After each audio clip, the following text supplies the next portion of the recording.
Presented by the all-new Honda Civic, now available with Turbo, the 2016 North American Car of the Year.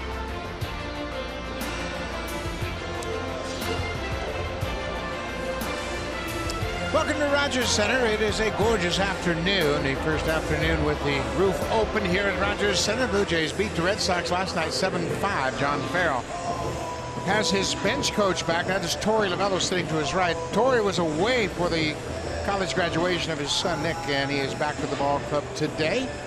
So the Red Sox, they had a tough loss last night. Blue Jays just kept coming back. Boston is 10 games over 500 at first in the American League East. Xander Bogaerts extended his hit streak to 20 straight games with a hit last night. He's hit .391 over the course of those 20 games with 10 extra base hits. And then David Ortiz. What a season he has put together. He leads the majors with 26 RBIs in the month of May, and for the season, he's batting .337, and this is supposed to be his final season. Yeah, unless they get to the World Series, he says, right? And then he might think about it, but what a year he has put together. Marcus Stroman will get ready for start number 11 on the season. There are his numbers: 69 in the third innings for Marcus, a .389 earned run average. This is his second start this season versus the Red Sox. Last time out, that was last Sunday at Minnesota. He was outstanding. He pitched into the 8th inning. At one time, he allowed 18 straight batters to come to the plate and retired 17 of them. He finished with a flurry against Minnesota, winning that game, pushing his record to 5-1. Well, with defense, you've got to think about last night. They need to tighten up their defense a lot. They did not play a clean game at all last night. Michael Saunders had problems in left. Pilar's in center, Bautista back in right. Josh Donaldson at third. Darwin Barney playing shortstop. Troy Tulowitzki was placed on a disabled list before the start of this game. Travis and Smoke, and then Russell Martin will handle Marcus Stroman this afternoon. Yeah, the veteran Darwin Barney is just his second start at shortstop this year. He's made 3 errors, but all of them have been at second base. He will get the bulk of the work now with Tulowitzki down. First pitch is up and away for a ball, and we are underway. Mookie Betts batting .270 for the regular season, but the Blue Jays have had his number this year. Betts is 3 for 34 against the Blue Jays in 8 games this season. And he was a terror against them last year. Most hits by one opponent against the Blue Jays, 28 of them last year. That's the whole key, I think, to stopping this lineup. Shut these guys down at the top before Big Poppy comes up. Fly ball. Bautista there, and Betts is retired. A line drive to right, and Marcus has the first out of the ball game. Marcus will pitch to contact. His strikeouts are down, but that's okay. He's getting a lot more ground ball outs. He's getting the ball in play, so his defense is paramount, I think, for him to be successful. Dustin Pedroia had a hit in last night's game. It was actually a ball that was misplayed by Michael Saunders. It fell for a double. That extended his personal hit streak to 21 straight against the Blue Jays. That double came in the 8th inning. He came around to score. 1-1 to the Red Sox second baseman.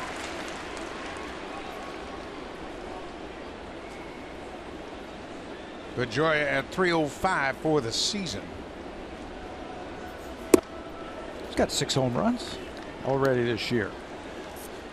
He's healthy once again. They have been doing a very good job of finding days off for him. He battled some hamstring injuries last year. He shoots this one down the right field line. Bautista can't cut it off, and Pedroia is headed for second. Dustin Pedroia in his first at bat extends that hit streak against the Blue Jays to 22 straight games. Second straight double against the Jays. The other one was a fly ball to left field this time. This is why the Red Sox are so tough. Foul line to foul line, they can hit the ball. A little cutter down and away. He stays right with that ball and hits it sharply to right field.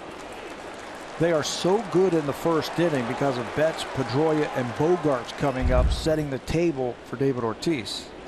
Blue Jays kept them off the scoreboard in the first inning in last night's game. Xander Bogaerts.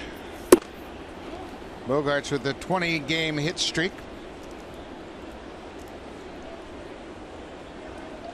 .345 for the season. He is 4 for 11 against Marcus Stroman.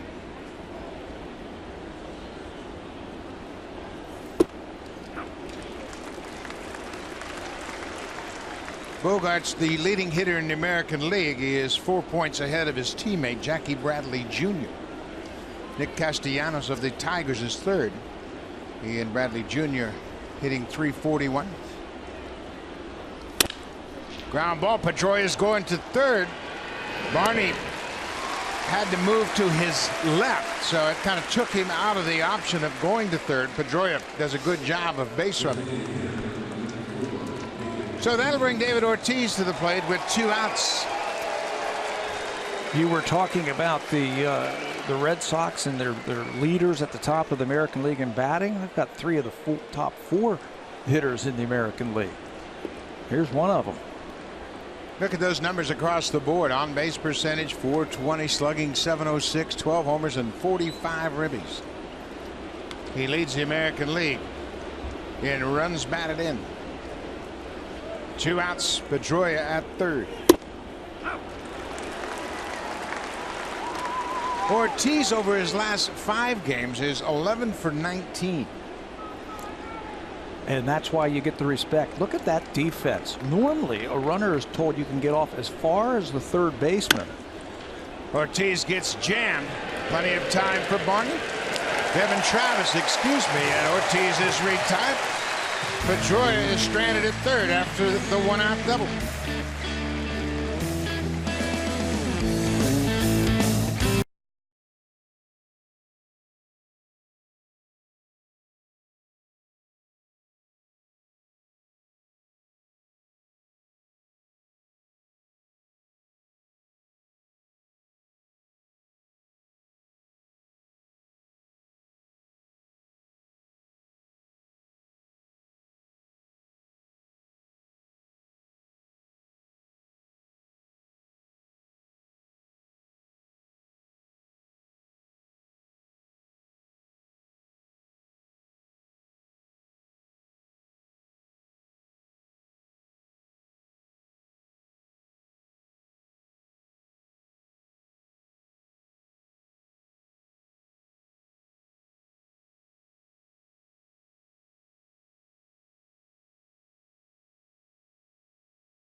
Keep the Red Sox off the scoreboard in the top of the first. John Gibbons ball club back to 500. And they have done a good job as they snapped a home losing streak with a win last night. Third in the American League East. Jose Bautista is back top of the order after that 1-game suspension, and he has flourished in the leadoff spot. 9 for 28 with 3 homers and 6 RBIs. And Justin Smoak, boy, he likes today's Red Sox starter, Rick Porcello. He's 7 for 18 with 4 extra base hits. 3 of those are home runs. 10th start of the season for Rick Porcello. What a nice surprise he has put together at the beginning of this season. 7-2. Those 7 wins rank among American League leaders. He is tied for second behind Chris Sale, who has 9 innings. He's eating up those innings, and he has handled left-handers. His sinker, I think, is very important. First pitch strike to Bautista. We mentioned he was out of the lineup last night. He served his 1-game suspension. It's awfully nice the Blue Jays were able to win without Bautista in the lineup.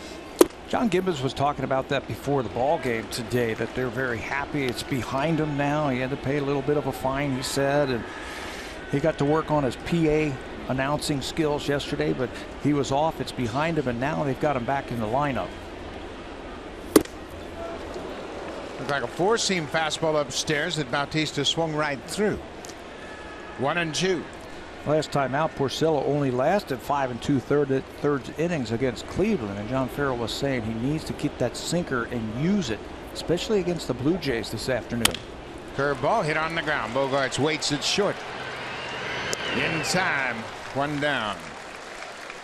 Well, the Red Sox, they have a lot of homegrown talent, and they're young players that are playing good defense this season. Today, it's a veteran Chris Young in left field. Jackie Bradley Jr. at 5 assists in center, and Mookie Betts is in right. Shaw, Bogarts, Pedroia, and Ramirez from third to first, and Christian Vasquez making his 26th start behind the plate. Tied for third in the American League in fielding percentage thanks to this guy right here. He's only made one error at shortstop. 50 games at shortstop, tied with Iglesias in fielding percentage. First in the American League in zone rating this year at #1 for shortstops. Josh Donaldson coming off a 4-hit game last night. 2 home runs, a double, a single, and he drove home 5.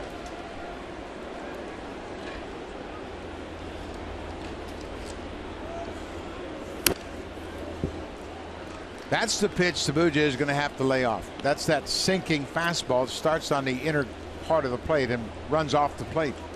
He's pitched against the Blue Jays twice. He's got 7 wins this year. 2 of them have been against the Blue Jays because of that pitch right there.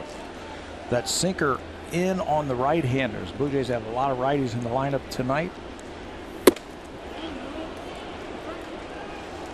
The appeal down to first base is denied. And I think that's one of the reasons why he has been successful so far. Porcello this year, he has pitched in. He has to pitch in, especially with that sinker.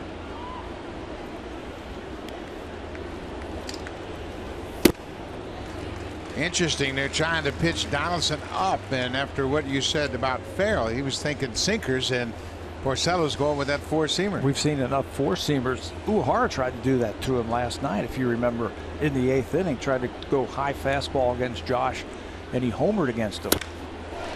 Little soft liner to Pedroia. 2 up, 2 down. Let's take a look at the scouting report for the right-hander, Rick Porcello.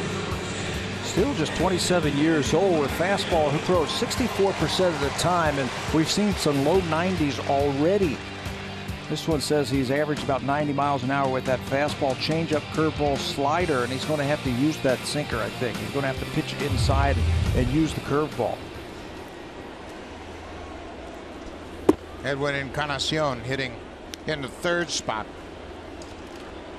Edwin had a sac fly in last night's game, finished up 0 for 4 with a ribby.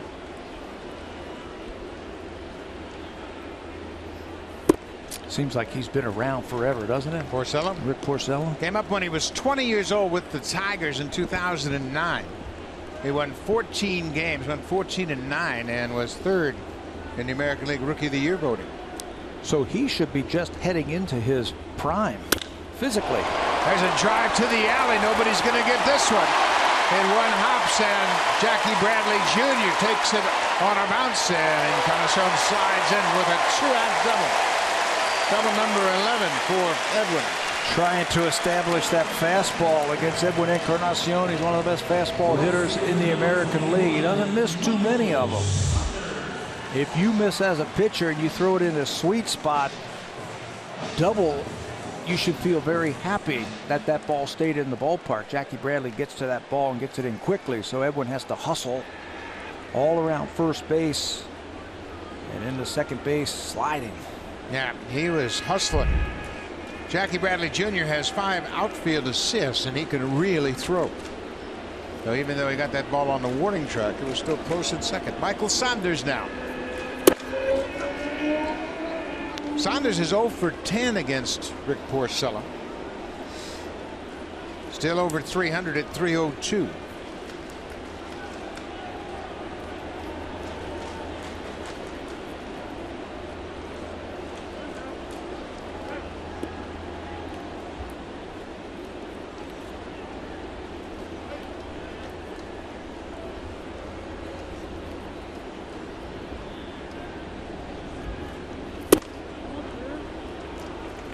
Ball on the strike.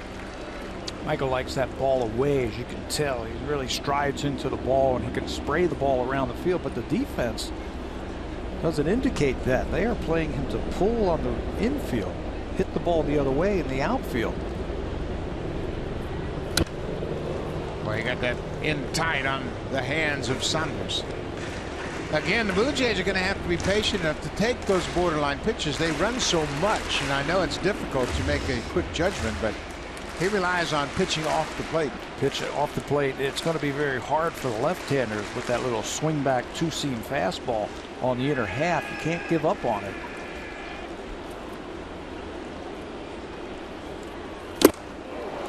Porcello strikes out Saunders. The Blue Jays leave a runner in scoring position. We've played an inning. It's scoreless here at Rogers Center.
He was placed on the 15-day disabled list with a right quad strain. He said, unfortunately, it was just not getting better, and it was time to make a decision. He said he felt it more last night out on the field, and in particular, in his first step. He said he was feeling a lot more hesitant and wasn't quite himself on making a couple of those plays. He said you saw him not feeling comfortable enough to get his feet set, and you saw him overthrow the baseball to Justin Smoak early in the ballgame. An MRI revealed a low-grade strain, nothing serious, but just enough to put him on the DL. In the meantime, Tulowitzki told me he will use the days to receive treatment, work out in the weight room, basically anything and everything he's allowed to do, Buck, in order to get better. Yeah, it'll probably be a situation where he will be ready to come off at the end of the 15-day stint on the disabled list. Oftentimes when players have injuries, it takes longer than 15 days, but this seems to be the type of injury that, you know, he'll probably be better in about a week. 10 days. 10 days or so to get that stroke back and get back into the lineup. You know, and it's the right thing also. The last thing you want to do for a ball club is play short for a week to 10 days. So he goes on the disabled list. Aaron Loup, you saw him here today, was added to the roster. Hanley Ramirez takes a strike. It's 0-2. Ramirez at first base. He was the DH in last night's game. David Ortiz did not play in the game. You see, he's had a good run against the Blue Jays this season. 11 hits so far for Ramirez. Done pretty well as a first baseman. His first year as a full-time first baseman. No errors for Ramirez and making great plays over there. Well, obviously he's a great athlete. He played shortstop for the majority of his career, and they tried an experiment with him in left field. It just didn't work. I believe he was just too far away from the action. You get distracted standing out in the outfield. Breaking ball that hung inside. Michael Saunders backing up on the warning track, and Marcus Stroman got away with one right there. Yes, he did. It was a hanging breaking ball, and Hanley Ramirez could not extend enough through that baseball. That ball got into him just a little bit. Watch his hands and watch where the bat travels through the strike zone.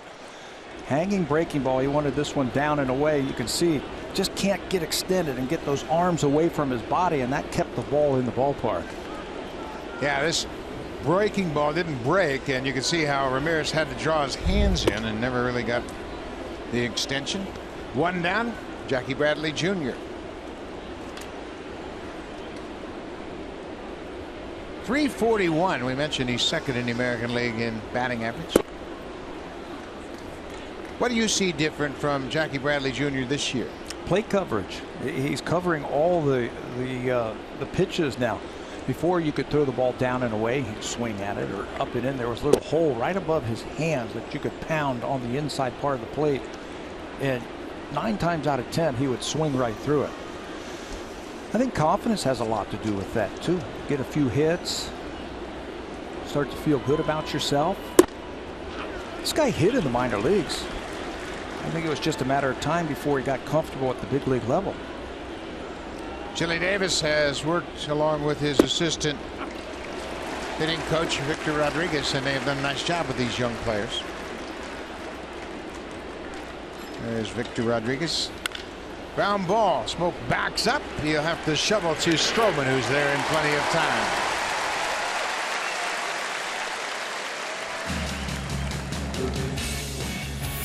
This Marcus Stroman start is brought to you by BioSteel Sports Nutrition, the natural choice for everyday performance. Drink the pink.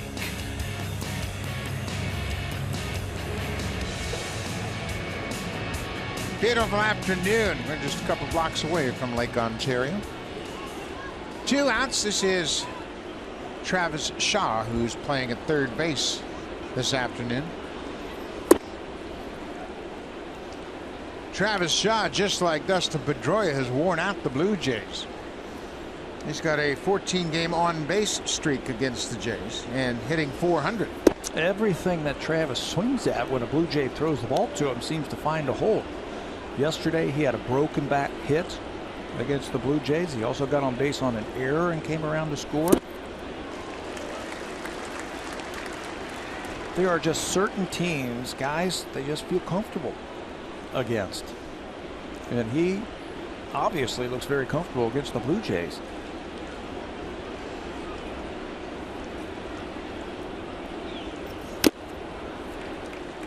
Pitch up is fouled off the catcher's mitt. 2-2 to Travis Shaw. He's from Ohio. Big Ohio State Buckeye fan. Okay, take a look underneath his bat handle when he raises it. That's the Buckeye sticker right there. He loves Ohio State. Those are the stickers that football players put on their helmets when they are awarded some kind of a team accomplishment. Put it right on the bottom of your bat for good luck. Not this time. Marcus Stroman beats the Buckeye. A strikeout. 1-2-3 in the second.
Hinchcliffe takes on fellow Canadian Alex Tagliani and a field of greats from the pole position at the historic Brickyard. Don't miss the 100th running of the Indianapolis 500 tomorrow on Sportsnet 360 and City, plus stream live on Sportsnet Now. And of course, we give Alex and James our best, Buck. Absolutely we do, and that's another sign that summer is here. The running of the Indy 500 and the kayaks are out over on Lake Ontario. And it is certainly a summer-like day here this afternoon. For the Blue Jays, Justin Smoak will lead things off.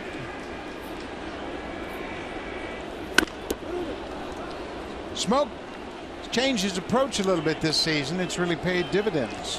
Yeah, he said when he first came up, he felt like being a first baseman, he had to be a big power hitter, so he'd get back on that back leg and try to pull the ball. He said, well, this year, he says, I've got a little bit more rhythm in my swing. I've got a little bit more balance in my stance, and if I put a good swing on a ball, I'm going to hit it out of the ballpark. I looked at some of his home runs. One has gone to left, one has gone to center, and hit one last night to right, so now he has 2 to right field. He says, I don't have to muscle up a ball now like I thought I did. I can just put a good swing on it, and it's going to leave the ballpark. I mean, he's a big guy and has a pretty swing, but sometimes hitters believe they have to generate power when, in fact, you put a good swing on it, and it's going to go. That's right. You can see he's more balanced at the plate. It's not back on that back leg where his first movement is going forward. Porcello's using more of that high fastball than the Blue Jays anticipated. That's very interesting. You know, Porcello, sinker ball type of pitcher, sinker slider. Well, today at least, early in this game, it's forcing fastballs up. Ground ball. Pedroia comes in from shallow right to throw out Smoke, 1 down.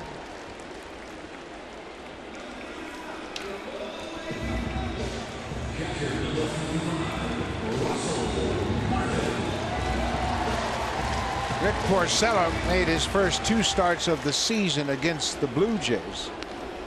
And Jose Bautista hit a 2-run home run off of Porcello in the first inning. He saw him, and then he hit a second home run in the same game.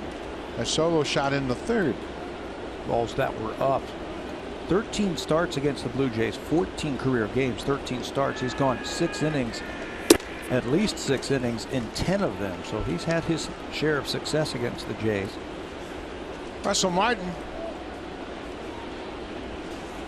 playing this afternoon game after the night game last night. Of course, R.A. Dickey will pitch on Sunday, so that means Josh Thole will be behind the plate.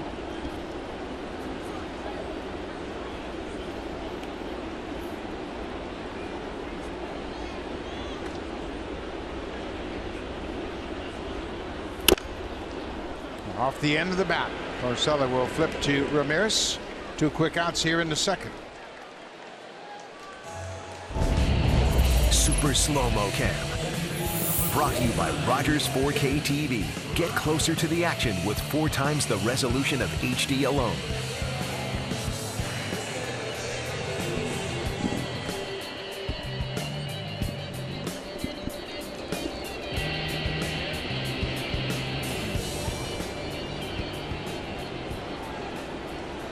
Devin Travis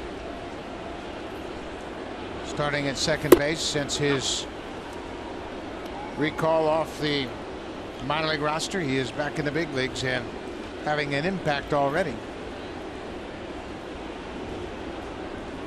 He's got a good approach, I think, at the plate. An approach that says he's going to hit at the major league level. Thinking about going the other way, but he's got a short swing. He can wait a really long time for that ball to travel and then still make solid contact. You know, one other thing that we have seen from him in the short amount of time that we have watched him is he's got some power now. He can drive a ball out of here to right field. 1-2, 2 outs. Travis was acquired by the Blue Jays from the Detroit Tigers for Anthony Gose. And he was in camp with the Tigers and Rick Porcello in 2014. And he actually got a chance to pinch hit for Victor Martinez and hit a home run in that spring training appearance as a minor leaguer with the Tigers. Gets a piece of that breaking ball. That's the swing right there that created problems for Travis last year when he was dealing with that left shoulder injury, that extended swing where he has to reach for a breaking ball, and that's a good sign. No indications whatsoever of any concern about that strength in the left shoulder. He actually, as that hits the home plate umpire Mike DeMuro and sends him down, he actually hit a home run in a game in July and then swung and missed on a pitch like that and went on the disabled list. We hope Mike's okay. That caught him flush. Mike DeMuro, the home plate umpire, being attended to, and watch this.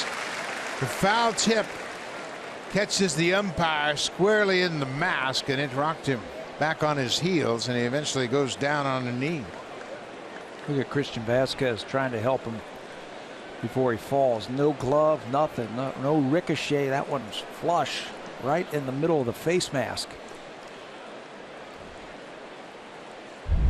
George Poulos attending to Mike Tamura, the home plate umpire, just making sure he's not showing any signs of a concussion. And there's certain questions, certain protocol that George will ask a player or an umpire when he gets any kind of trauma to the head. Where are you? What day is it? What's my name? And yeah, lots of simple things. And then if the early signs indicate anything, they'll go into more extensive tests, of course. Mike Tamura's father, his late father, was an American League umpire for a long time, Lou Tamura. And I played when Mike's father was umpiring. He looks an awful lot like his dad. He has passed away. It's in his blood, right? It's in his blood. Absolutely. Brian Gorman's another umpire who's was his father Lou Gorman? Not Lou Gorman. His father was. Wow. Wow, I know. Lou Gorman was a baseball guy. But GM, yeah. Yeah. Brian Gorman's dad was a longtime National League umpire as well.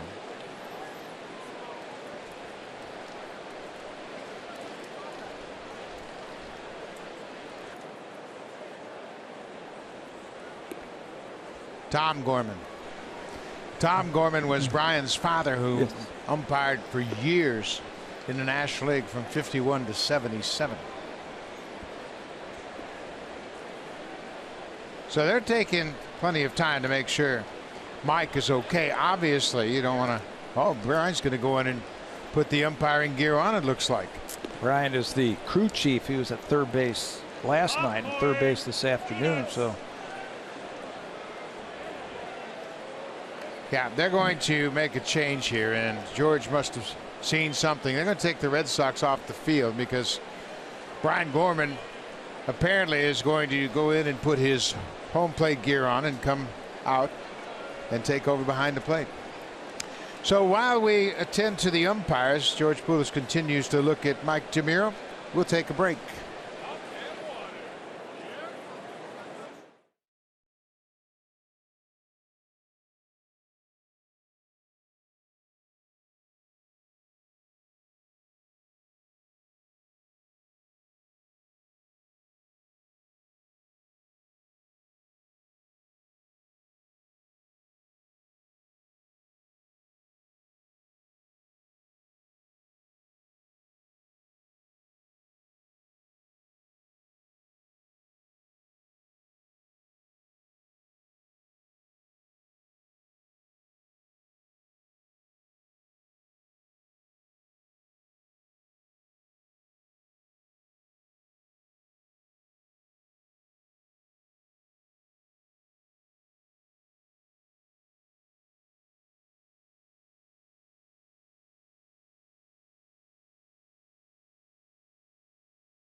Saturdays is presented by Boston Pizza. Special price kids tickets in the 200 and 500 level outfield seats. Join us pregame outside Gate 10 for inflatables, activities, and lots of fun.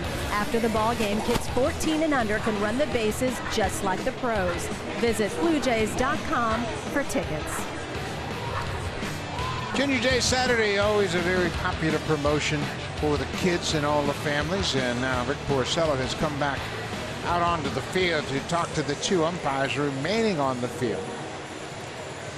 Do I get to throw any extra pitches in the break in the action? Trying to stay loose. And what the umpires do, obviously, they have shin guards and chest protectors they wear under their shirts when they home plate, when they're the plate umpire. So Brian Gorman, who was umpiring third for a second day in this series, will put on the home plate gear and get behind the plate as we assume Mike DeMuro was going to lead. It was interesting. Quinn Wolcott was behind the plate last night, and then he was replaced this afternoon by Carlos Torres in their rotation. So Brian Gorman, who was at third last night, stays at third base, but today he gets to then throw on the gear to finish this one up. Two of the umpires on this crew, Nick Lentz and Carlos Torres, are both what they call call-up umpires. They will come in and join a crew when one of the regular umpires is taking a break or has an injury or needs some time off. They will come up and fill in. Nick Lentz is number 59, and on right, Carlos Torres is number 37. It's something that the umpires have done recently. We never used to know umpires. They didn't have numbers. Right. They never wore numbers on their uniform. And years ago, of course, they wore sport coats.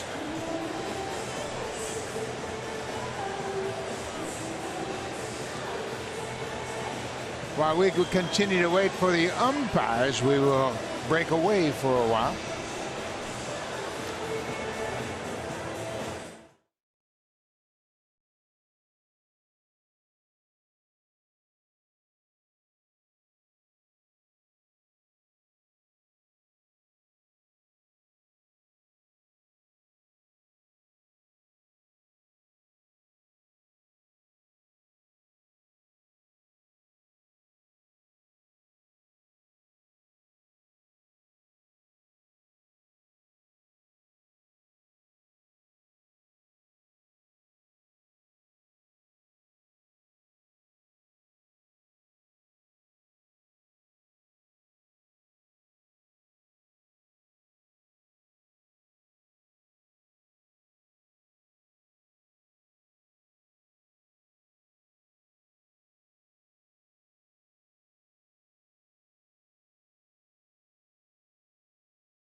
Ball game, book a WestJet Plus fare. It's more than a seat. It's a premium experience for a smart price. Bye. Thank you very much, Hazel May, and a great opportunity today out in the WestJet flight deck to enjoy a great afternoon. Meet with your friends. Brian Gorman, this is his 25th year as an umpire. He joined the Major League staff in 1993. He's worked All-Star games, World Series, playoffs. He's a real veteran. Thought he was going to have a, quote, off day over at third base. Not so fast. So it's a 1-2 count with 2 outs to Devin Travis.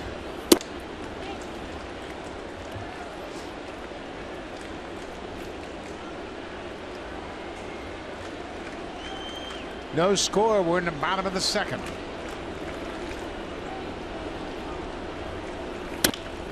Ground ball to short. Bogaerts rounds it. Rights himself. Just in time to get Travis. So after that long delay, Porcello retires Travis. We've played 2 innings. No score.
came into this series with red hot bats. You look at what they did a year ago at this point. After 48 games, they were 22-26. They're 10 games over this season, 29-19. In fact, big difference. They're pitching much better, but offensively, that's been the big turnaround for this club. It really has. Look at the batting average in 2016 as a team, 294, and the runs scored nearly 100 runs more this year through their first 48 games for John Farrell's team. That's why they are 29-19. They own 3 of the top 4 batting averages, highest batting averages in the American League. They also have 6 different players with 25-plus RBIs, most in the major leagues.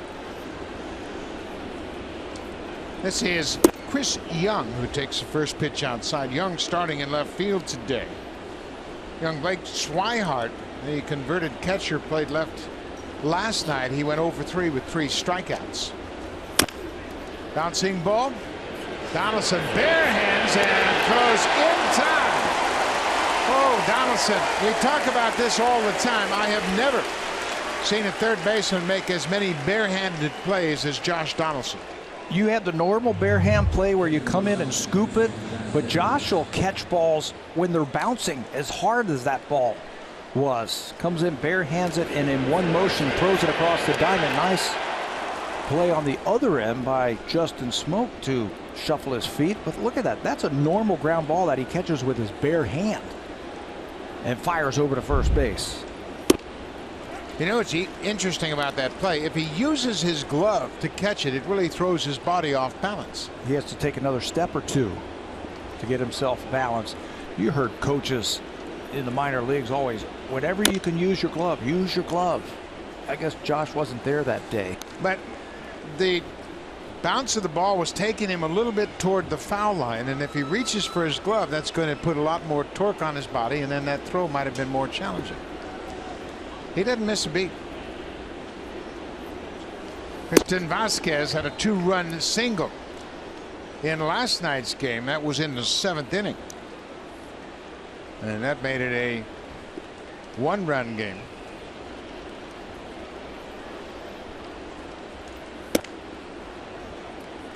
Two balls and 2 strikes to the Red Sox catcher Marcus Stroman, making his 6th career start against the Red Sox.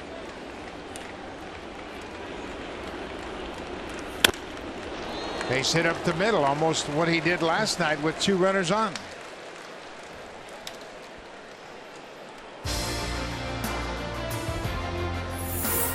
The all-new Honda Civic, now available with turbo. The 2016 North American Car of the Year.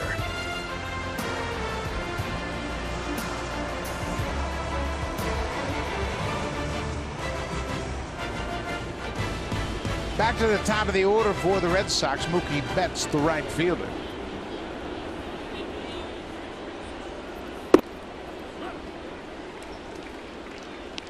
First pitch strike to Betts. About this guy for your leadoff hitter. 9 home runs and 35 RBIs out of the leadoff spots. And 8 for 8 in steals. He's one of the few complete leadoff hitters in the American League. Well, he gives you power. You know, Bautista, yeah, he's leading off for the Blue Jays. He gives you power too, but this guy's got some speed. He's got the whole package. Last year, got off to a very slow start and then got hot in June and then carried it through the rest of the season. Fouled into the seats, out of play. Betts is 0 for 5 in this series. The Blue Jays would just like to keep it that way. From June 1st to the end of last season, scored 70 runs, hit 13 home runs, had 52 RBIs as a leadoff hitter last season for Boston.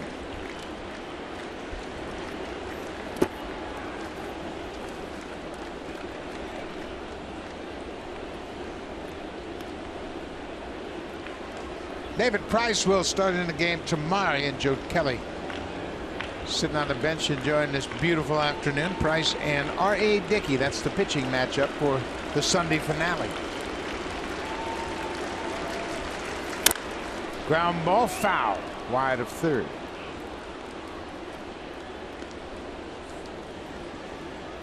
You like Stroman's big stirrups?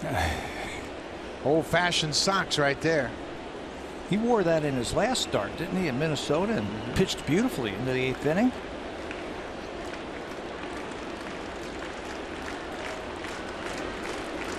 Two and two, 1 out.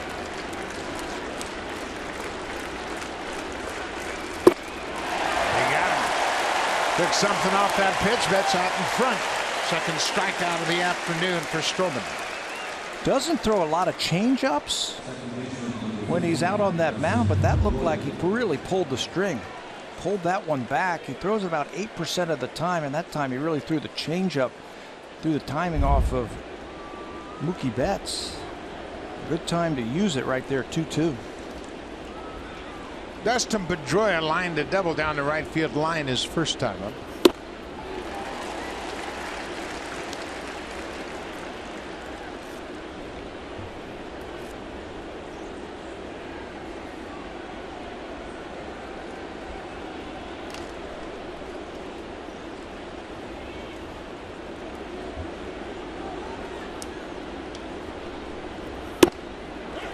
Strike two. I think that's what you have to do if you're Marcus Stroman. Stay aggressive, attack these guys. The Red Sox hitters, they've got some veterans and they've got some talented youngsters, but they really work over pitchers if you're trying to nibble against them. You have to stay aggressive. Bouncing ball. Barney has to wait on it. Just in time at first. Nice play by Darwin Barney. Pedroia retired.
TV Premium, the #1 live streaming sports service, delivers everything you've come to expect and more. Watch every Adam Market game live in True HD on over 400 supported devices. It includes a free subscription to @Bat Premium, the #1 app for live baseball. Blackout and other restrictions apply. Visit MLB.tv for details.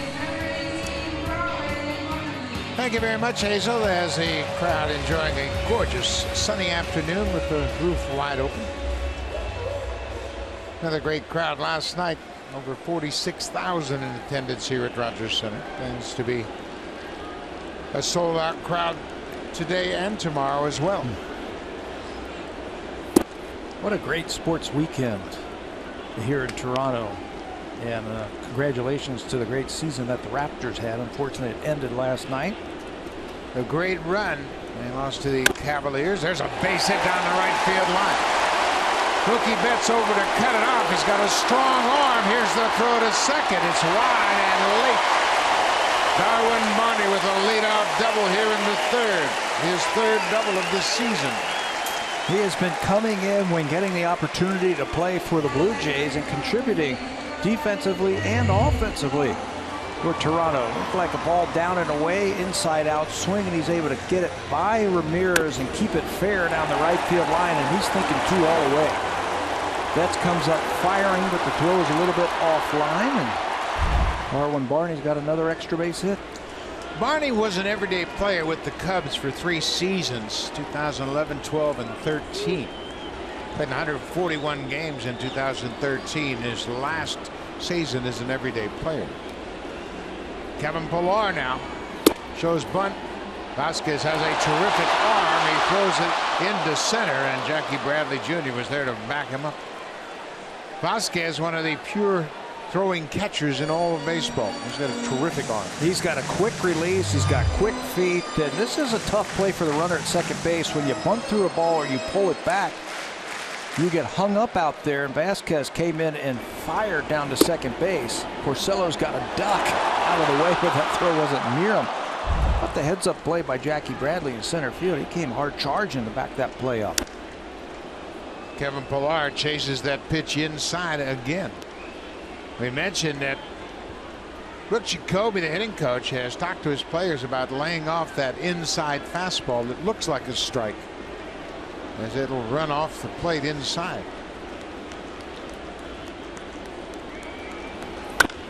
Base hit, fair ball down the right field line. Here comes Barney around third. Pillar is headed for second. Back-to-back doubles, and the Blue Jays take the lead.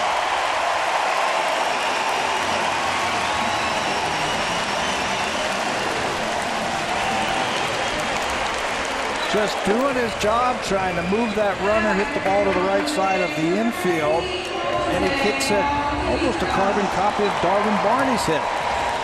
Past Ramirez, between the bag and the defender. High cutter. Look how he gets on top of that ball, cuts his swing down, and somehow he's able to keep that ball fair. Darwin Barney's going to score easily as Pillar changes places with him. For Pillar, that's double number 15 on this season. Bautista takes the first pitch breaking ball.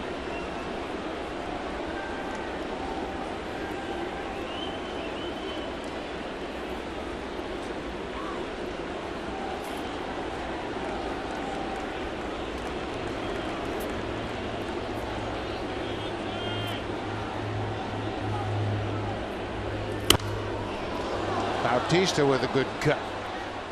0-2.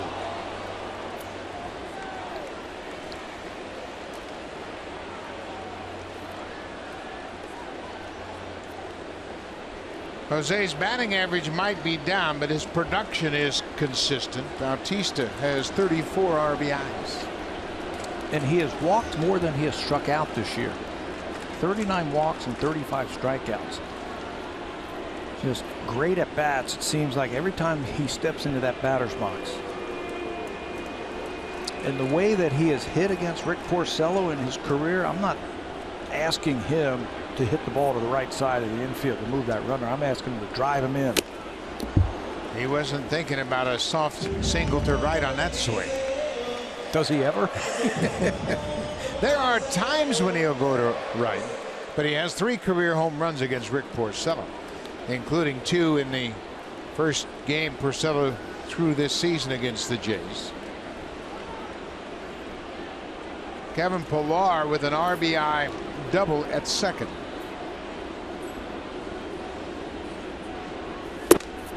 For Pillar, that double with a runner in scoring position snapped a personal 0-for-11 streak for Pillar with runners in scoring position. Darwin Barney started it with the leadoff double.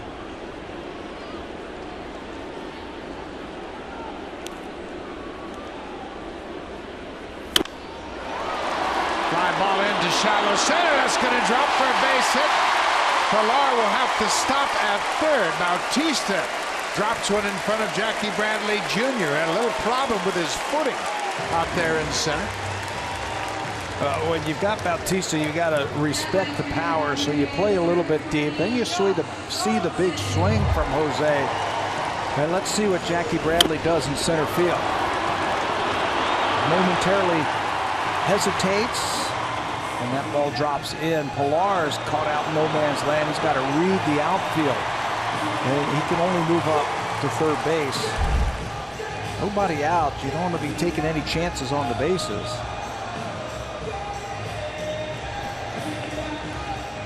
So it's first and third for Donaldson. Remember, there are only 3 umpires as Mike DeMuro, the home plate umpire, took a foul ball in the mask and he has left the ball game. So the umpires have to really communicate on their coverage here.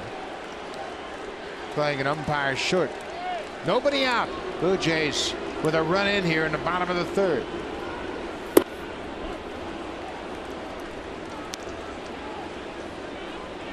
Josh Donaldson hit a soft liner to second his first time up.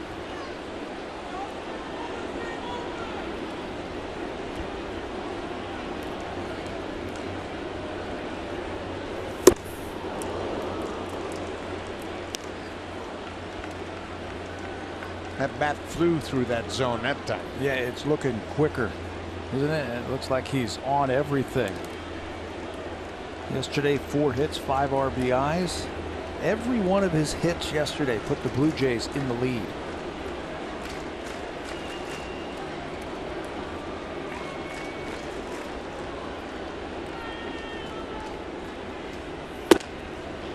That's really significant. You mentioned that fact, and it hasn't happened in 50 years. Eddie Matthews did it for the Braves against the St. Louis Cardinals.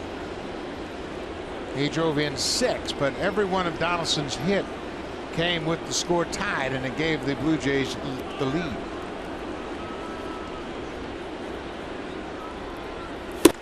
What's new? What's new with Josh Donaldson? I mean, he's had the most game-winning hits over the last 2 seasons than anybody. Donaldson has 40 game-winning hits since the start of 2014, 1 more than Albert Pujols.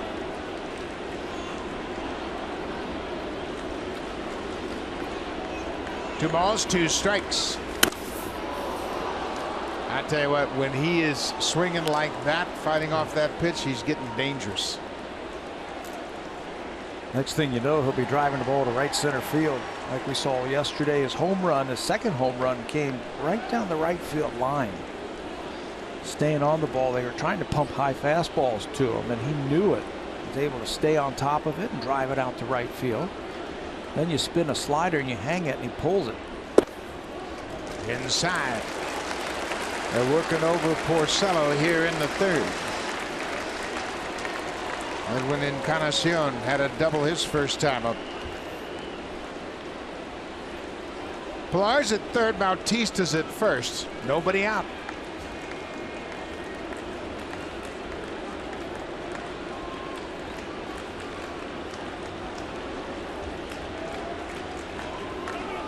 Porcello took a long time to get to the pitch he wanted, so Donaldson asked for time.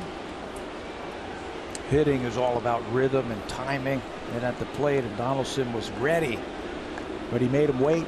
So Josh did the right thing, stepped out.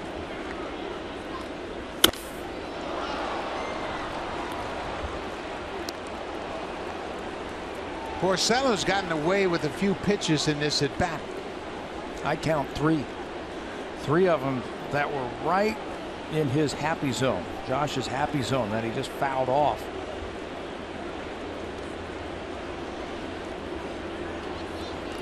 That's not a very comforting feeling for a pitcher, to know you've gotten away with mistakes to a dangerous hitter. Another 3-2 pitch. Ball 4. Bases are loaded. What a good at bat. Pass the baton to the next guy. That's going to bring the pitching coach out. Carl Willis took over last year early in the season. He replaced Juan Nieves, the former pitching coach, and Willis has had a pretty impactful tenure here with the Red Sox. What a turnaround the pitching staff have put together since last year for Boston. It's had an effect on Rick Porcello, making him use his fastball just a little bit more. Willis has been a pitching coach on some pretty good teams, the Cleveland Indians and the Seattle Mariners, and now the Boston Red Sox. Willis was a pitcher himself several seasons in the majors. There's the bullseye for Double E. He's already doubled here this afternoon, hit a double into the alley in left center.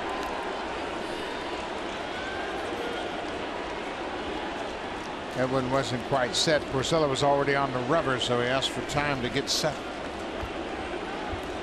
Nobody out, bases loaded.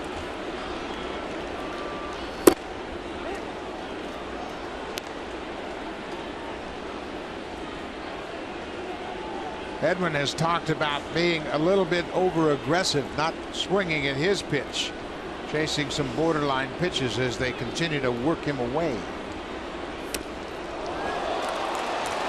That hit Edwin, and now John Farrell is going to come out and argue that it was a swing. First base umpire Nick Lentz signaling no swing, and Edwin is hit by the pitch. Pilar comes in to score.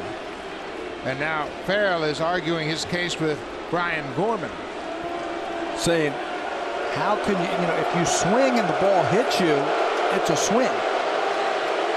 It's not a hit by a pitch. And John Farrell's saying, how can the ball end up out in front of home plate if you don't call it a swing? But it's a tough RBI for Edwin. That fastball coming in clips him right on the hand. And called no swing. How did the ball ricochet out? No swing.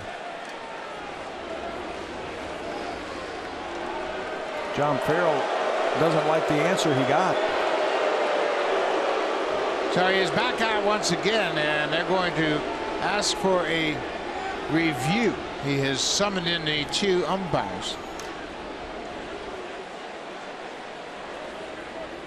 And now they're going to go to the review. Brian Gorman just wasn't sure where the headsets were here.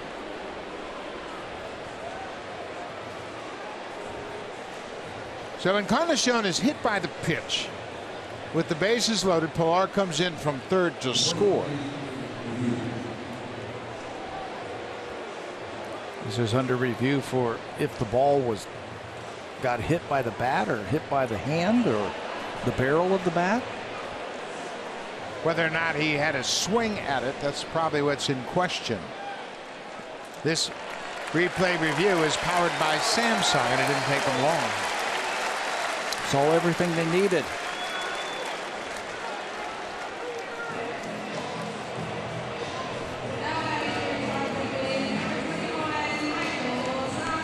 So 2 runs in this inning, and the Blue Jays have a chance to really bust it wide open early.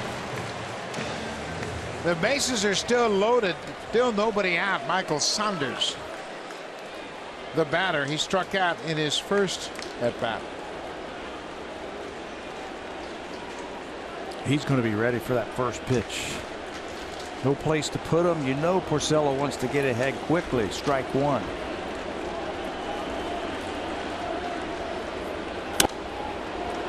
He came after him.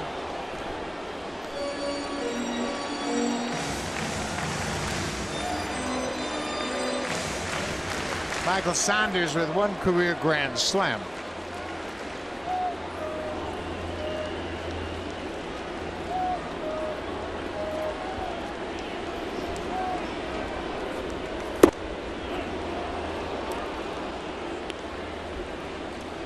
Oh, 1-2.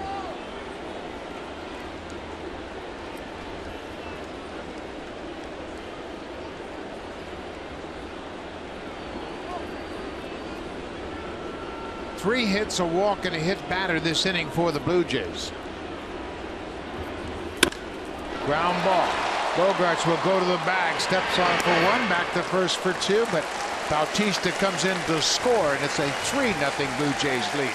No RBI for Michael Saunders, but the Blue Jays get another run on the board.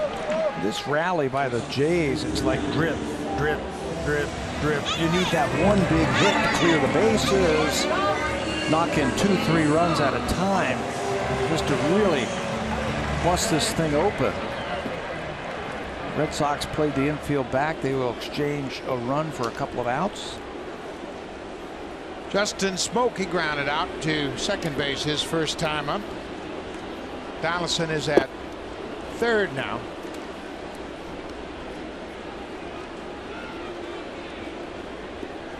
No chance for a bunt now, so Travis Shaw, the third baseman, is going to take his spot on the right side of the infield. Smoke high and deep to center. Jackie Bradley's breaking it down. He'll make the catch on the warning track. But the Blue Jays break through with 3 runs in the bottom of the third, take a 3-0 lead. Here comes the Ultimate Cleanup Crew, brought to you by Home Hardware's exclusive line of the Ultimate hard-hitting and tough-on-grime cleaning products.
Surprise of this season so far for the Blue Jays has been the turnaround of the starting rotation. And Pat, through 50 games, this rotation has been terrific. The hitting last year, I thought, covered up some of the deficiencies in the starting rotation for the Blue Jays. They just slugged their way to the top. This year, they're pitching and playing good defense. They've shaved a run and a half off of the earned run average. The opponent batting average is down by 35 points. They're not walking as many people. They're going deeper into the ball game. If they can combine the great starting pitching like they have been getting through the first 50 games, combine that with some hitting that we saw last year, this is a team that can really go on one of those long winning streaks. They sure can, and all the starters have really been able to pitch deep into ball games. They have pitched more innings than any pitching staff in baseball. Starting staff coming into this game, 324 2/3 innings. And among the American League, they're first in on-base OPS, they're first in opponent's batting average, and second in ERA. This ball is hit to left center. Michael Saunders is going to watch it bounce on top of the fence and go out of the ballpark. That ball just kept carrying it right on top of the fence in left center and bounced over the wall for a home run for Xander Bogaerts. Xander Bogaerts had 92 strike hits last year, which led Major League Baseball. He steps to the plate here against Marcus Stroman and falls behind 2 strikes. No big deal. He gets another 2-strike hit. Front door cutter, and that is right down Broadway. And this guy is the best hitter in the American League right now. Shows you why. Not afraid to hit with 2 strikes. David Ortiz cuts this one to left field. That's a base hit. Michael Saunders over to cut it off, and it goes all the way to the wall. Ortiz is headed for second. That's his 23rd double of the season. You know, if Michael could have gotten over there, and he was playing him the pole in the left center field, but if he could have gotten over there and cut the ball off, Ortiz doesn't run very well. He could have held him to a single. But that ball kept slicing away from Michael down the left field line. He just could not cut this ball off. Ortiz, what a season he is putting together. He leads the American League with 23 doubles. He's 4 doubles ahead of Manny Machado, and Saunders just has trouble getting it out of that corner. Home run and a double for Boston here in the 4th. Hanley Ramirez flew out to left field his first time up.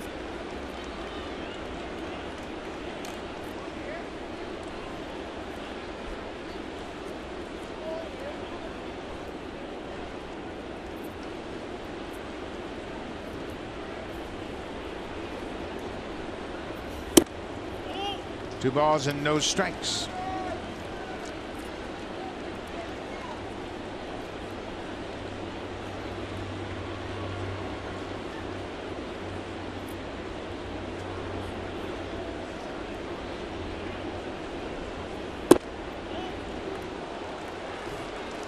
Three and 0. That one just off the plate. David Ortiz thinking 2. Finally makes its way into second base, and whew, deep breath. That's a long way. Normally he just trots around the bases. So Ramirez walks on 4 pitches. So it's been a rough start to the inning for Marcus Stroman. His ball club scored 3 in the bottom of the 3rd. He gives up home run, double, and now a walk. Stop the bleeding.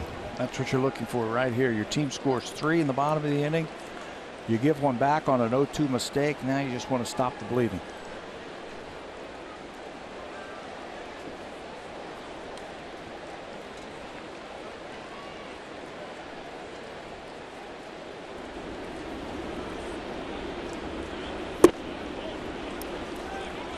Jackie Bradley Jr. takes a first pitch ball, excuse me, as Stroman's all of a sudden having trouble finding the strike zone. That looked like a pretty good pitch right there. Russell Martin acknowledging to his pitcher that he thought that was a pretty good pitch. Stay right there.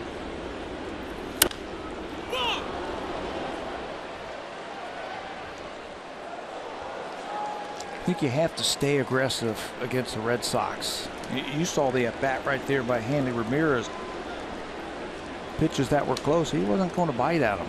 It's a very patient group, but you have to keep the pressure on them by pounding that strike zone. Glove by Barney, flip to Travis for the double play. Ortiz double up. The Blue Jays had a similar double play on a line drive to 3rd in last night's game when Hanley Ramirez was doubled off 2nd. And that ended the 4th inning and stopped a scoring threat by the Boston Red Sox. They only got 1 run on 3 hits that inning. Ortiz gets a little bit too far in a very slow reaction to get back to the base, and a huge double play by the Blue Jays. Look at Devin Travis sprinting over to the bag, finds the bag and the ball at the same time. Well, good teamwork by Barney and Travis to complete that double play. Travis Shaw goes after the first pitch. Boy, isn't it interesting how one defensive play can turn the complexion of an inning totally 180 degrees. Troy Tulowitzki went on the disabled list prior to this game today with that quad injury. Line to Donaldson. That's a hang with him. Good job by Marcus Stroman and the defense limiting the damage to just a single run.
Jays on Sportsnet. Presented by the all-new Honda Civic, now available with Turbo, the 2016 North American Car of the Year.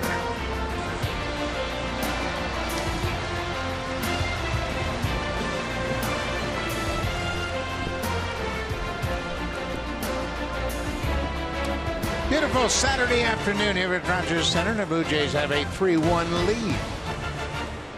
Some nifty defense in the top half of the fourth. Russell Martin shows bunt, takes a strike. Boy, that inning looked like it was 3 runs for sure. But the defense pulls Marcus Stroman out. Home run double walk and then the line drive double play. Russell pulls it foul.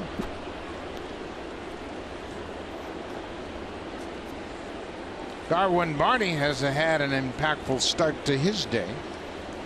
He had a leadoff double in the third. That key to 3-run inning. Josh Donaldson has walked so far today. Blue Jays lineup getting contributions up and down the order so far.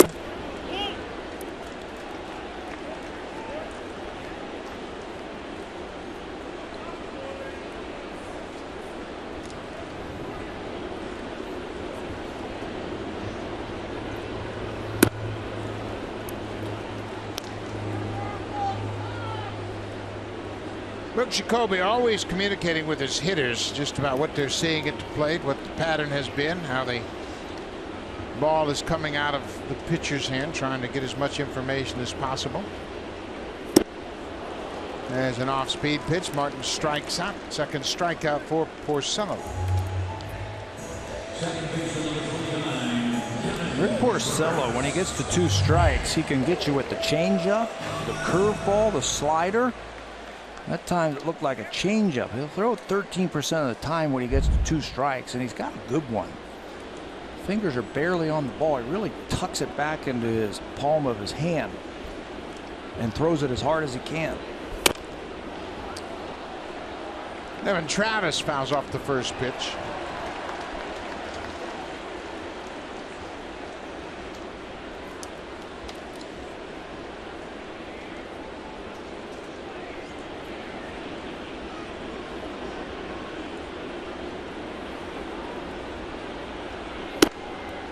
There's another change of that one up and out of the strike zone.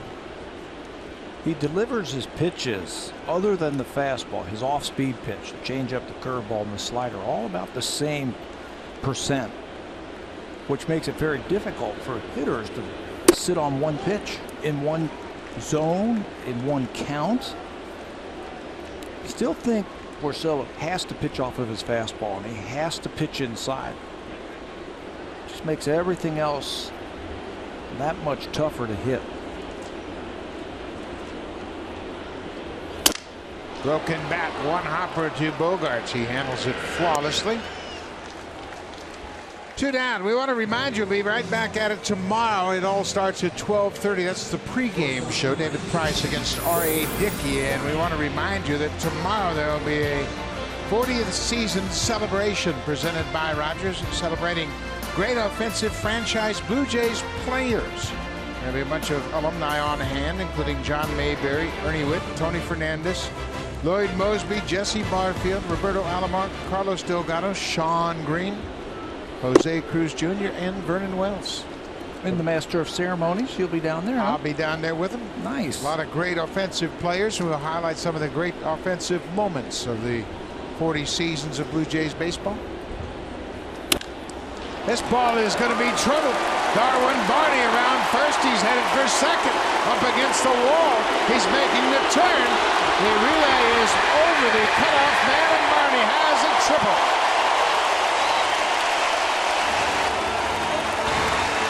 They had a shot at Barney.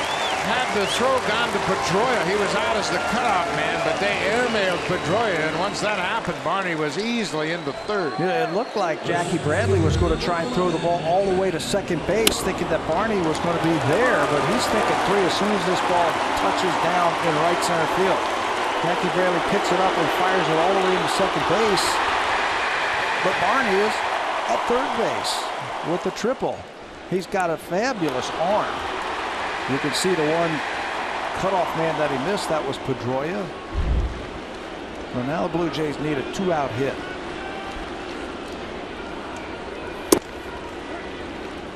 Kevin Pillar had a beautiful double just inside the bag at first.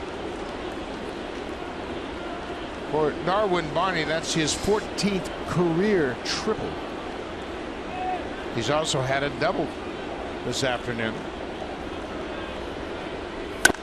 Swing and a drive. Stay fair ball. Just foul. Boy, he got his hands through quickly on that pitch on the inner half. Pillar goes, he looked for the ball in there at times, and it just hooks foul.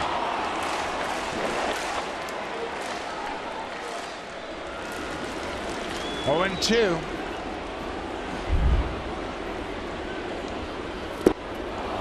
Porcello strikes out Pillar. They leave a base runner at third. We'll go to the 5th. The Blue Jays have a 3-1 lead. Now time for a Blue Jays Central update. Here's Jamie Campbell and Greg Zahn in the Samsung broadcast studio.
Enjoying those big comfy green chairs in the TD Comfort Zone are guests of TD.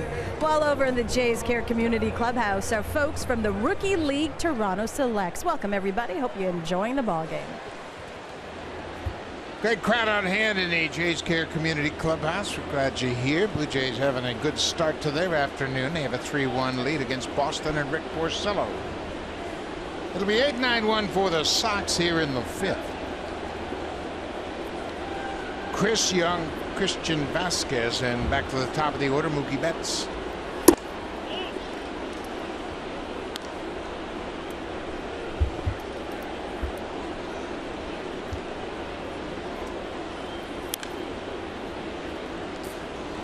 Chris Young getting some playing time this afternoon. They're missing Brock Holt, who had been their starting left fielder. He would normally play against right-handed pitching, but he is on the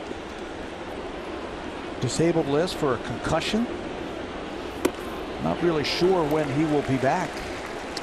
Yeah, concussions are very, very fragile. You want to be very careful with them, and you never know when a player is going to be cleared to play. John Farrell just has to wait that out. The concussion list is a little different than a regular disabled list. It's 7 days, so they have implemented that 7-day concussion DL just for the opportunity to get a player off the roster and not hamstring the team. Young strikes out. One down here in the top of the 5th.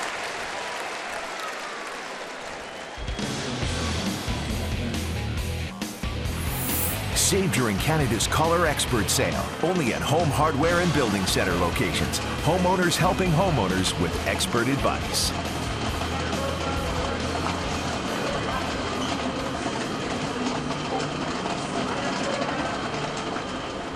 Catcher Christian Vasquez Rips this one inside the line. That's a fair ball up against the wall in left. Saunders over to play it. And Christian Vasquez is 2 for 2 against Stroman this afternoon. You know, there was questions about whether this guy was going to hit Christian Vasquez. First of all, the way he can catch and call a ball game, I don't care what he hits, he's going to be a value back there. But you watch him hit, he's going to hit in the major leagues. He's got a good stroke. He doesn't overswing. You can see he stays back on that ball and hits it solidly down the left field line for extra bases. Just another catcher in the long line, a great catcher that came out of Puerto Rico. He played 7 years in the minors before breaking into the big leagues in 2014. He missed all of last season after undergoing Tommy John surgery. It's tough on a catcher to have that Tommy John surgery. Vasquez has come back very well, and his arm looks to be as strong as it was before. Matt Wieters is another catcher who missed a season because of that Tommy John, and he's just now getting back to catching full time. Mookie Betts rolls it to third. Donaldson backhands and not in time. Betts made a move towards second. You can see everybody now converging toward the bag. Mookie Betts looked like he took a little bit of a slight turn toward second, but no one was near first base. Vasquez goes to third on the infield hit for Mookie Betts. His position is now unoccupied as he goes after the ball, so that allows Vasquez to get into third base. Watch Mookie Betts. There's really no play for Donaldson, no chance to get him because he runs too well. Vasquez moves up, and Betts looked like he was going to go to second base. There were no defenders there. Dustin Pedroia has doubled.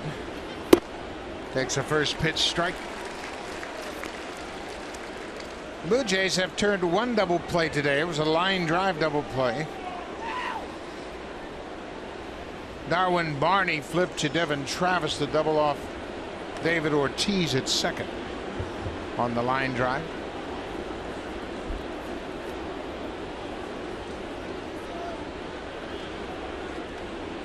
There goes Betts. Hit and run is on. That's a fair ball. Vasquez is in to score. They decoyed Betts to a full stop, but he's going to come around to score anyway. Mookie Betts broke on contact. They decoyed him at second, and he came to a complete stop, but has enough speed to pick his momentum up again, and Pedroia drives home too. Just too good of an athlete, Mookie Betts, to slow him down. He's at first base, and any kind of extra base hit, and he is going to score. One more time. Pedroia doubled his first time up into the right field corner. He does it again his third time up. Right down the right field line. The runner takes off.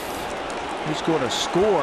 As a middle infielder, what you want to do is you want to act like the throw is coming to you. Hopefully you get that runner to slow down. Betts stopped, like you said, but he's athletic enough to start again and score the tying run. Second double for Pedroia, RBI number 21 and 22. It's a 3-3 game. Bogaerts homered in his last at bat.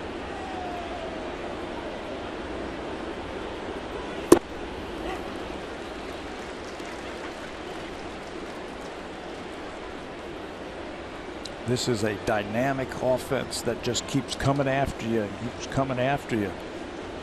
Not a lot of soft spots in that lineup.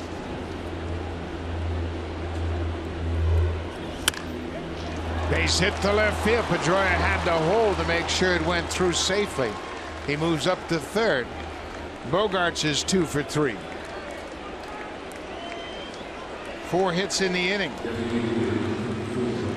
Struck out Chris Young to open the inning, then double, infield hit, double, and now another hit. Little sinker by Marcus Stroman.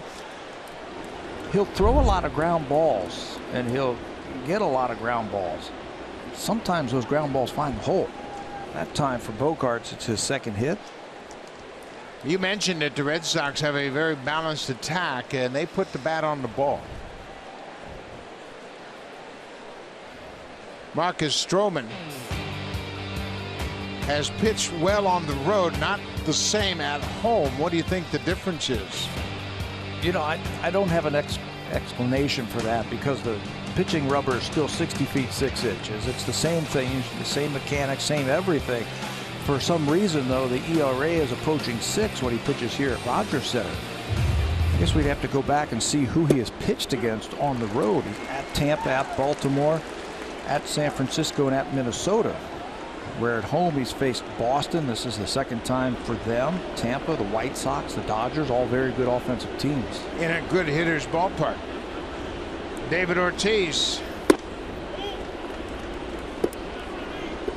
Ball and a strike to the DH. Ortiz batting .339 after the double in the 4th.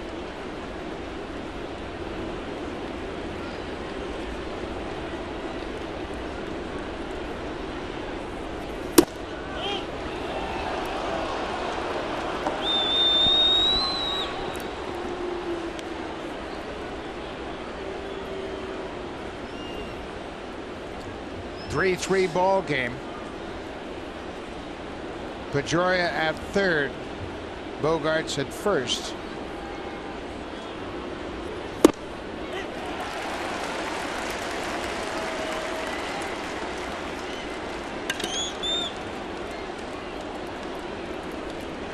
David Ortiz, one of the smartest hitters in the game.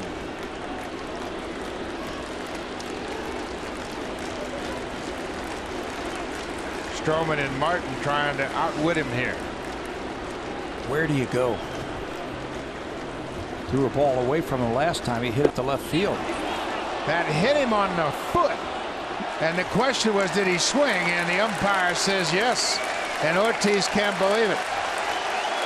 He went around. He said, the ball hit me, but you swung at it. Yeah, that takes precedent, swinging at the ball first. And if they call it a swing for strike 3 and the ball hits you, you're out. And I think John Farrell is telling him that. If the umpire out at second base said no swing, then it becomes a hit batter. He gets hit flush on the leg, but watch the bat. He swung at it, no question about it, but it hits him on the left leg. And that got him flush. Look at Martin asking the umpire at second for the appeal. Another look at the breaking ball. Hit him right on top of the foot.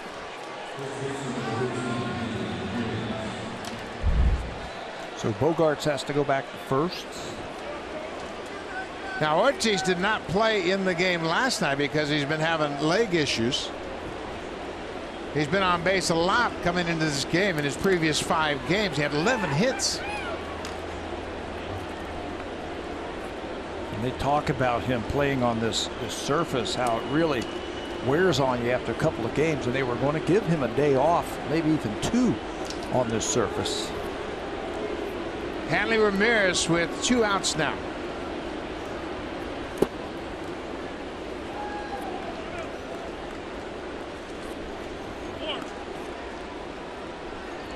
Dustin Pedroia with a 2-run double here in the 5th has tied it up. Ortiz still dealing with the effects of being hit by that pitch.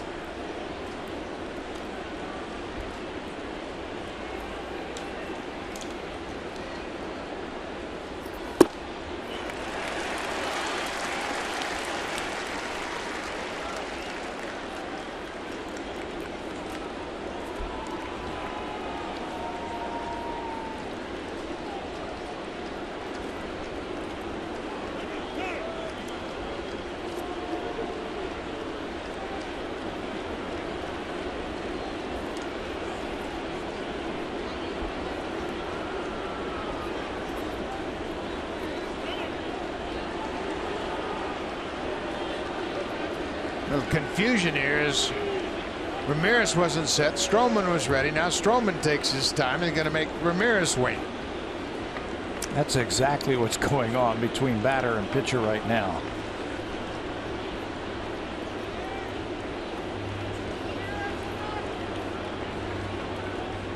There goes the runner. Cut on and missed. No throw from Martin.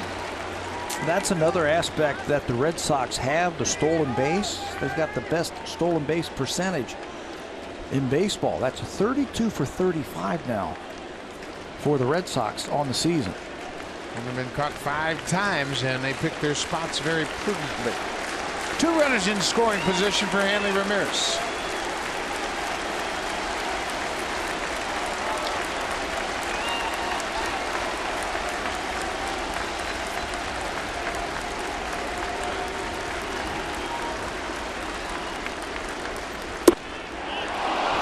Just missed the outside corner. Ramirez walked in the fourth, and he flied out in the second. Stroman threw him a breaking ball that spun on the inside part of the plate, and Hanley Ramirez never could get fully extended. Everything's down and away in this at bat. Breaking ball outside. It's a full count, 2 outs. Jackie Bradley Jr. is on deck. You're right. This lineup is tough. No rest spots. No place that you can navigate yourself to and say, okay, I can get this guy out. They're just tough, professional at-bats. Line drive to left. Pedroia's in. Bogart's right behind him. Hanley Ramirez is headed for second. Here's the throw. They got a shot. And Ramirez is out. Devin Travis may have been spiked by Ramirez as he slid over the bag. Michael Saunders throws him out at second. But the Red Sox score 4 in the top of the 5th to take the lead. Second outfield assist by Saunders, but Boston has the lead.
Hanley Ramirez at second base, but the damage was done as Ramirez drives home 2 with this base hit. Looked like a changeup that was on the inner half, and he rips it down the left field line. He's thinking to himself, now the slide is a very aggressive slide into second base, and it looked like he got Devin Travis with his knee. Very aggressive slide, and got his hand down in there. And he is out. 5-3 Boston. The Blue Jays, top of the order, will bat here in the bottom of the 5th.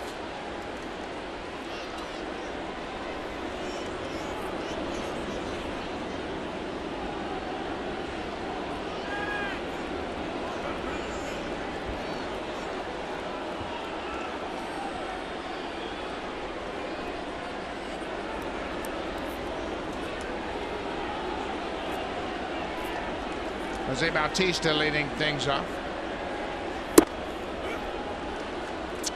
Let's take a look at that slide one more time. Again, it's in a very aggressive slide by Ramirez. Nothing dirty here, but watch the hand go down. Right there, the right hand, the pinky, gets hit by that spike. And hopefully Devin's okay. He's missed enough time over the last year.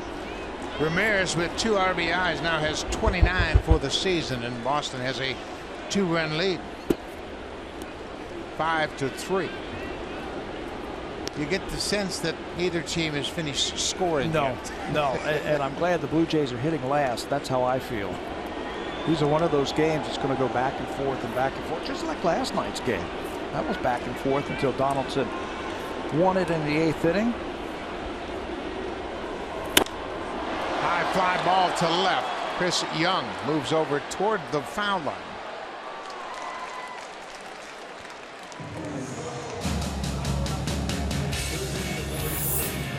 This Blue Jays Rogers 4K broadcast is powered by the Samsung 4K SUHD TV.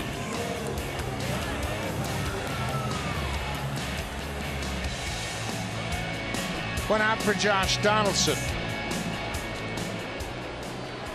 Josh has lined out and walked.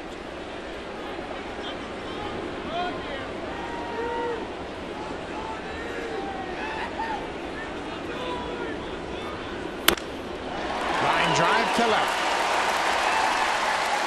Clean single for Donaldson with one out. You know, when you're hitting well, plate coverage becomes very important. And right now, Josh Donaldson has some plate coverage. That looked like a breaking ball down and away. Not a bad pitch from Porcello. But look at Josh go down, covers the plate, covers that pitch, and gets a hit. When you're not swinging well, that's a ground ball to shortstop. It's all about timing. Plate coverage and timing. And they were synced up for Donaldson. Edwin Encarnacion double and a hit by pitch with the bases loaded.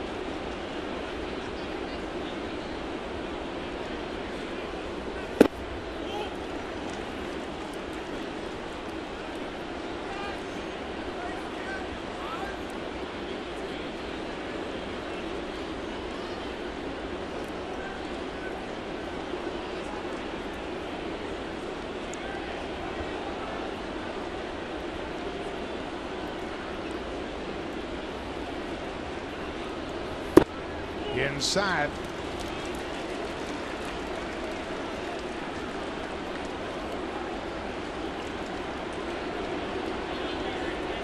They have really pitched tough to Edwin. Most pitchers throwing everything away, and when they do come inside, as Porcello did, they miss badly. Come off the plate. To his credit, he has become very patient at the plate. They can come to him. He's looking for one pitch out over the plate to try and hit into the seats, tie this ball game up. Edwin hasn't hit a home run since that first game in Minnesota.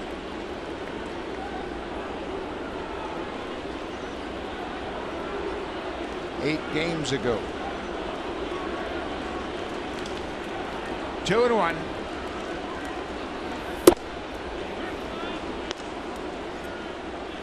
Edwin nodding. Okay, I was looking for a different pitch and you threw me a strike. So why swing, right? No need to swing. But if he's looking for a breaking ball and you throw one, he can hit it out of the ballpark anywhere.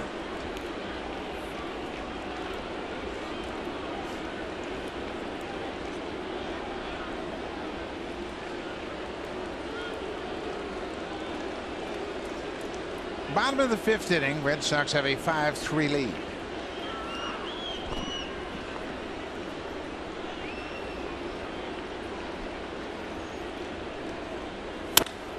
Off the end of the bat, Shaw goes to second for one, back to first, double play. Vic Porcello gets the double play, second turn by the Red Sox today after 5 complete. Boston leads it.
things off. He'll be followed by Travis Shaw, two of the homegrown regular Red Sox players. And when you look at their young core, they've got a lot of talent, and they're very young as well.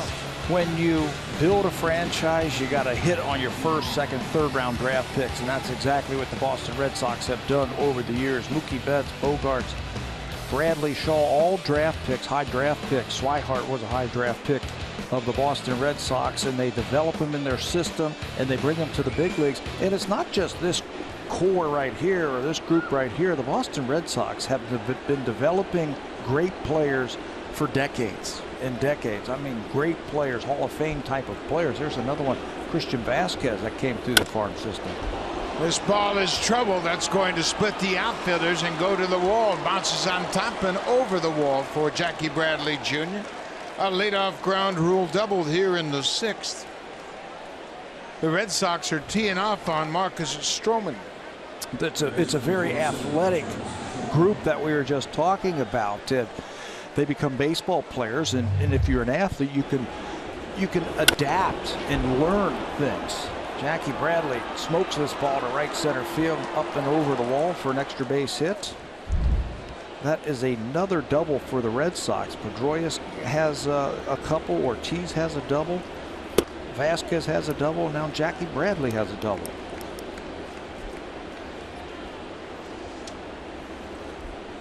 Travis Shaw for 2 so far with a strikeout and a lineout.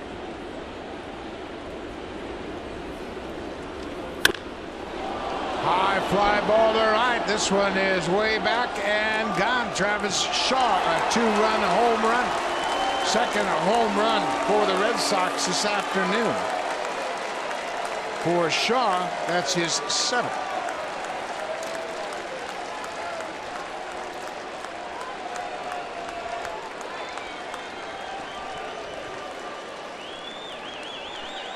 Well, Dave Dombrowski, the GM for the Red Sox, knows they have a rich farm system. A lot of young players here were drafted and developed by the Red Sox, and they've got more on the way. Like a changeup or something that was up for Shaw, and he's become a power hitting third baseman. I told you that he has really worn out the Blue Jays in his career. It's just as Chavez gets up and starts to get loose. 7-3 Boston.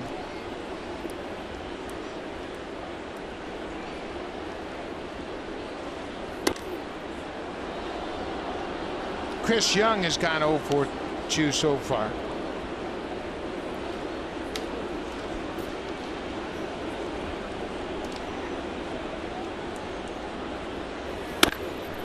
Hot shot. Donaldson knocks it down. He's going to have to hurry. Not in time. Chris Young reaches first. Donaldson had that ball right in front of him, but the Karam got too far away from him once it bounced off his glove. They call it the hot corner for a reason. This ball is stung by Young right at Donaldson. Josh tries to get down. He gets the glove on it, but then it just kicks away too far, and he will be charged with his 4th error of the season. First error of the ball game. Christian Vasquez has had a perfect day, and there goes Young, and Russell drops the ball. Another stolen base for the Red Sox. That's the first for Young this season. Only been thrown out 3 times in 36 attempts this whole season. That's another part of their game that really goes unnoticed. That would have been a huge play if he came up with that ball that skipped to him. Nobody out. Young in scoring position at second.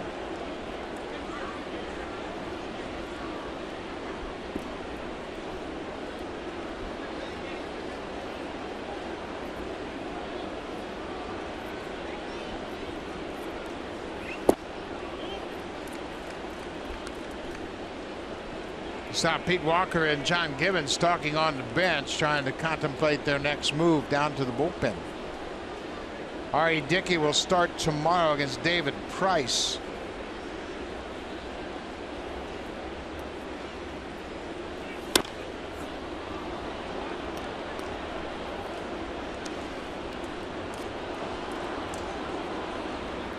Dickey has pitched very well of late. Doesn't have much to show for it. And he'll go to the mound against David Price, who's 7-1 with an ERA over 5. Seems like whenever he pitches against the other team's number 1. So he almost has to be perfect. Throw to second. That ball gets away. Travis is backing up the play. Pretty good throw by Stroman, and Young got back. It looked like this base runner and the ball got to second about the same time. Right when he was leaning on that right foot, he turns and throws, and unfortunately can't come up with the ball.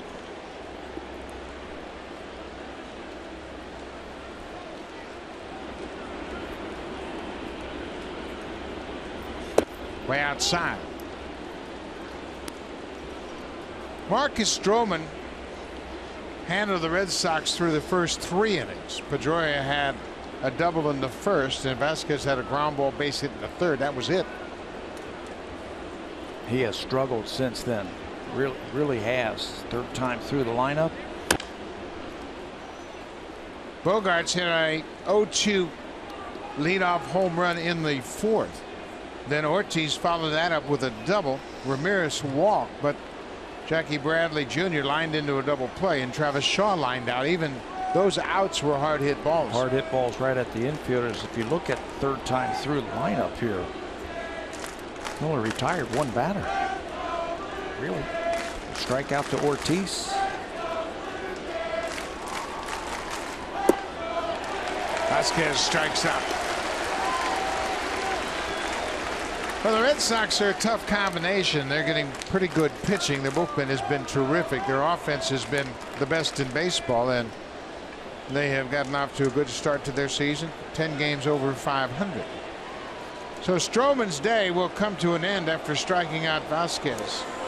Mookie Betts coming to the plate for the 4th time. We'll see a different pitcher.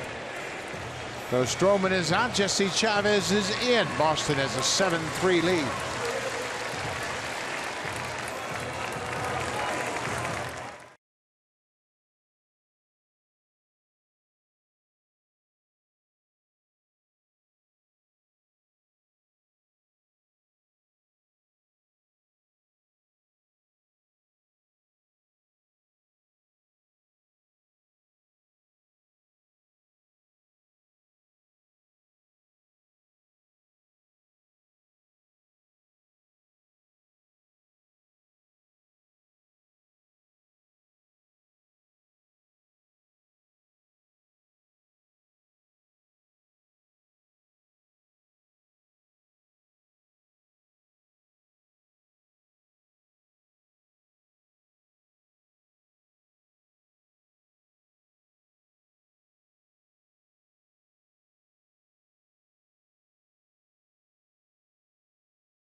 Fans, it all starts Monday. The Stanley Cup Final. Sharks and Penguins. Game 1 for you at 8 Eastern, 5 Pacific on CBC. Buck.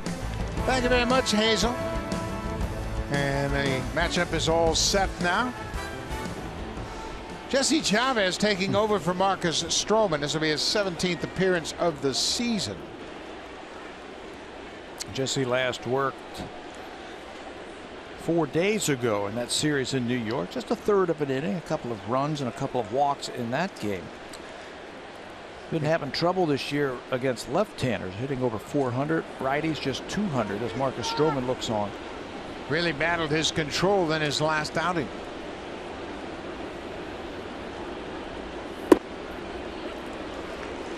Mookie Betts had an infield hit his last time up. His first hit of the series.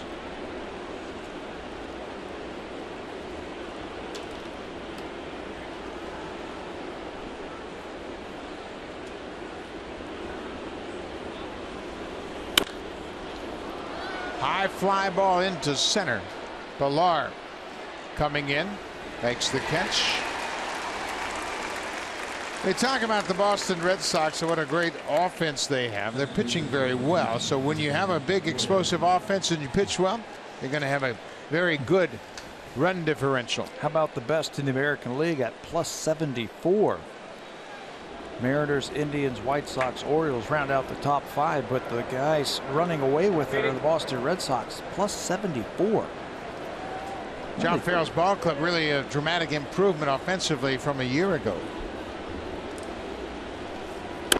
Pedroia hits the breaking ball on the ground. Barney will throw on the run in time. Nice stretch at first by Smoke. Chavez comes in to put out the fire in the 6th. 2 more runs for Boston as they get to Marcus Stroman.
The 2016 Junior Jays Club presented by Boston Pizza.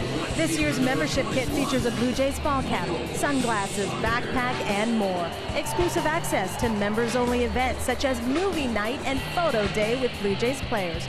Purchase your membership kit at any J-Shop location or by visiting jshop.ca. Buck. Thank you very much, Hazel. The kids always have a great time. They get to run the bases after this Junior Jays Saturday. And they're all decked out in their Jays memorabilia. Michael Saunders takes the first pitch strike. Blue Jays have 3 runs on 6 hits. The Red Sox have 7 runs on 11 hits and 2 home runs.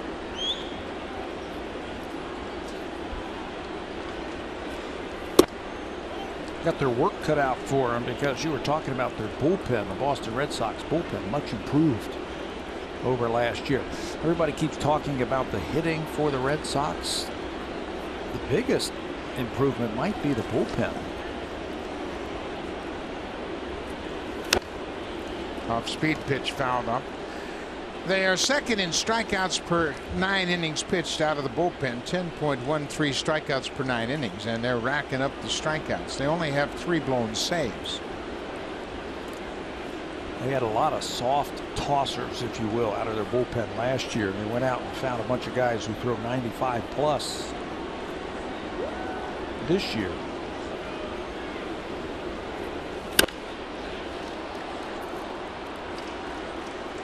Matt Barnes, a big hard-throwing right-hander, against Craig Kimbrell, the closer. They get a couple of left-handers, Tommy Lane and Robbie Ross Jr.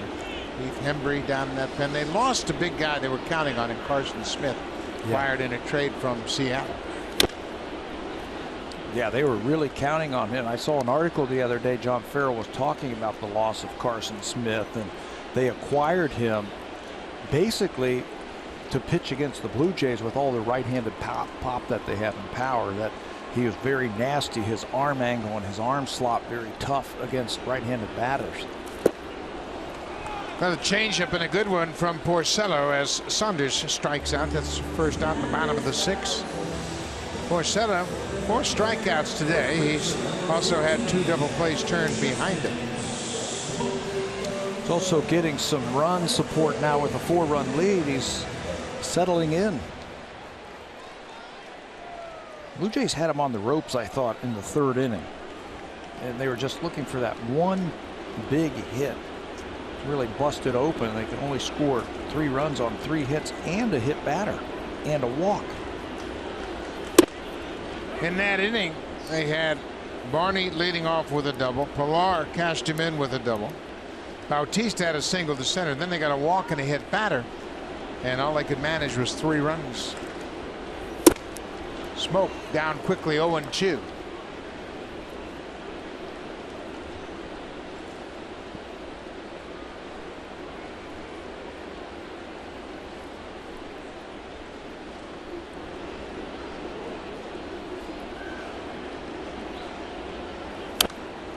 Porcello coming right at him now.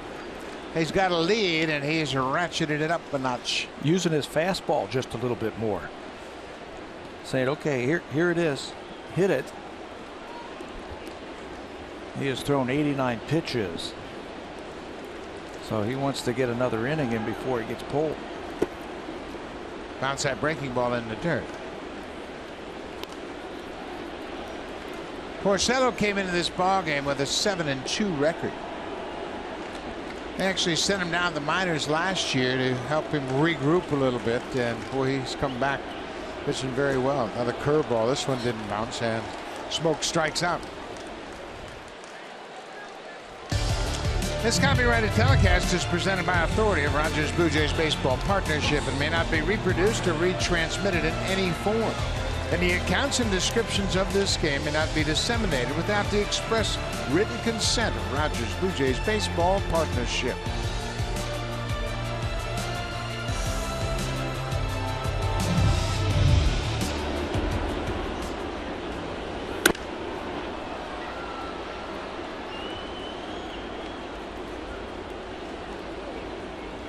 Couple of strikeouts this inning for Rick Porcello.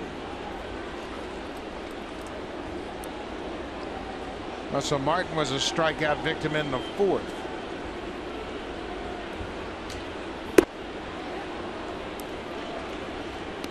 Porcello looks like he's just playing catch now. That's what those runs will do. 7 runs in the last 3 innings. He's now got a 4-run lead. High and deep to right. Mookie Betts looking up. Home run. Russell Martin. Another opposite field home run for the Blue Jays catcher. You know, that is the second 0-2 home run we have seen this afternoon. One by the Red Sox and now one by the Blue Jays. Porcello was just trying to elevate that fastball to Russell Martin. I don't think he was necessarily trying to throw a strike. He was just trying to throw it in the upper parts of the strike zone to see if Russell Martin would swing at it. Well, he got too close to the plate. He put a good swing on that high fastball. 3rd home run for Martin. Broken bat, grounder to short. Bogaerts handles it in time, and the inning's over. The Blue Jays get a run back. Russell Martin starting to swing it. It's a great sign. He drives the ball out of the ballpark over the wall in right. Boston still has a 3-run lead.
The all-new Honda Civic, the 2016 North American Car of the Year. Xander Bogaerts can hit. I think the next thing that comes for him is the power, and this is why right here. 0-2 cutter on the inside part of the plate. Xander Bogaerts is going to knock it over the fence at left field, his 6th home run of the season. It's also a 21-game hit streak for Xander Bogaerts, which is the currently the best hitting streak in Major League Baseball. It's also our drive of the game. Bogaerts with a 21-game hit streak. Jackie Bradley Jr. had a 29-game hit streak snapped on Thursday.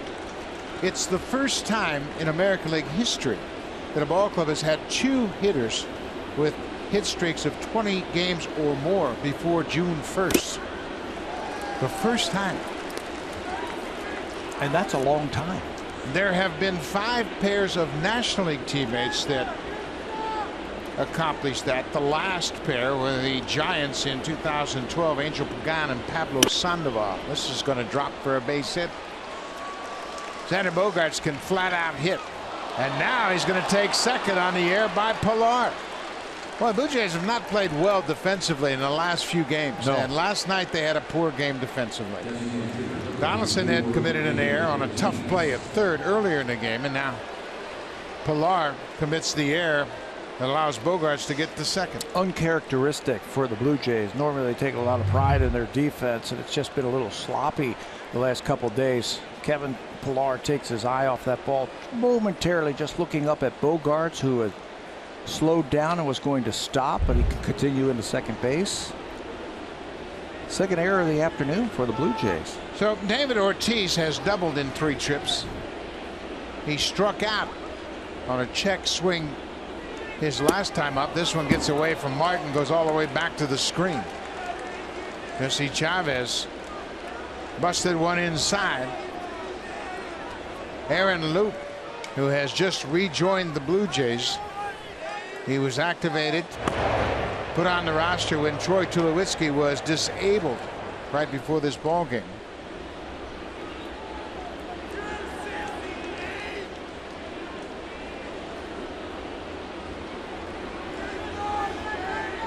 Infield is in for the Blue Jays. Popped up. Barney backs up to the dirt. Shortstop is there, makes the catch. Ortiz pops up with a man at third and nobody out. Came into this game with 45 RBIs, David Ortiz, and you can see why. The first 3 guys ahead of him seem to always be on base. That time he is denied an RBI.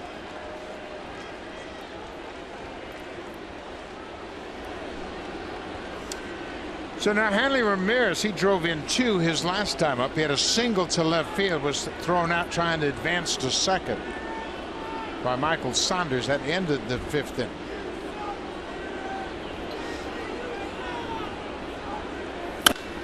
He's got another RBI on the first pitch.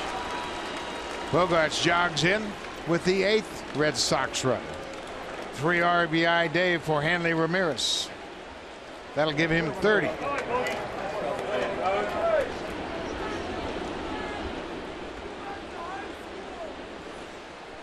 So John Gibbons, a long walk to the mound. He'll make a pitching change here as he's got Aaron Loup coming into the ball game for the first time this season. Chavez is out. Loup is in. Jackie Bradley Jr. will be the batter when we come back to Rogers Center.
making his 2016 debut. He had an elbow issue in spring training. You can see he's pitched in 6 games between Dunedin and AAA Buffalo.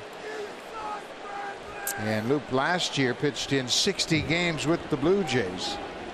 A left-handed addition to the bullpen, and he throws the first pitch strike to Jackie Bradley Jr. This is his 5th year in the big leagues already. Came up in 2012. Pitched in 33 games for the Blue Jays that year. He is one of the guys they really missed him in spring training, from spring training. That second left-hander. In fact, there are 2 lefties they were counting on really haven't pitched much this year. Brett Cecil's on the disabled list, and now Aaron Loup just getting off the DL. A couple important parts of their bullpen missing in action. Jackie Bradley Jr. behind 0-2, and there'll be a toss to first to check in on Hanley Ramirez. Loup has seen a lot of the Red Sox in the past. He has handled Jackie Bradley Jr., the center fielder, is 0 for 4. Make it 0 for 5. Loup gets him with the breaking ball. 2 down. Not sure how long he'll be able to go. He threw in yesterday's game down in Dunedin, and John Gibbons was asked, can he go back to back? And he said, sure. No problem there. Made this look easy on 3 pitches, 3 breaking balls. He creates a very tough angle for left-handed batters. Travis Shaw, another lefty. Perfect opportunity for Loup. 2 left-handers. Missed with the first pitch away.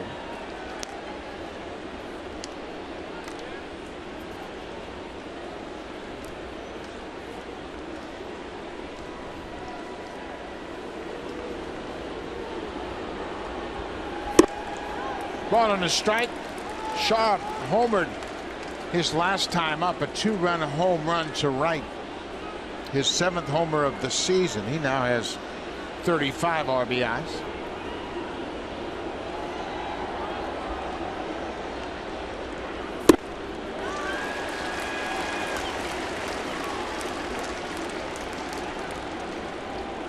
Marcus Stroman is on the hook for his first loss to the Red Sox.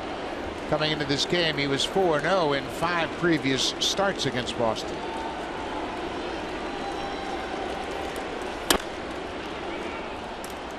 He was good through the first 3 innings today against the best hitting team in the American League, and only given up a couple of scratch hits. Then the 4th, 5th, and 6th inning, that was his undoing. Stroman gives up 7 earned runs on 11 hits through 5 2/3. 1-2 pitch to Shaw. He wouldn't chase. We mentioned Marcus Stroman's had a tough start to his season here at Rogers Center. With this outing today, his ERA is up to 6.39 at home here at Rogers Center. You know, and I can't understand that. You know, he's a ground ball type of pitcher. A lot of slow turf. That seems to work in his favor. Shaw strikes out. Good debut for Aaron Loup. He strikes out 2 left-handed bats in his first appearance of the season.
does super camps across Canada.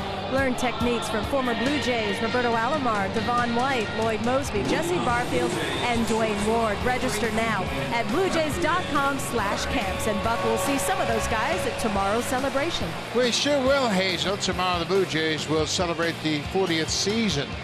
Presented by Rogers, celebrating great offensive franchise Blue Jays players.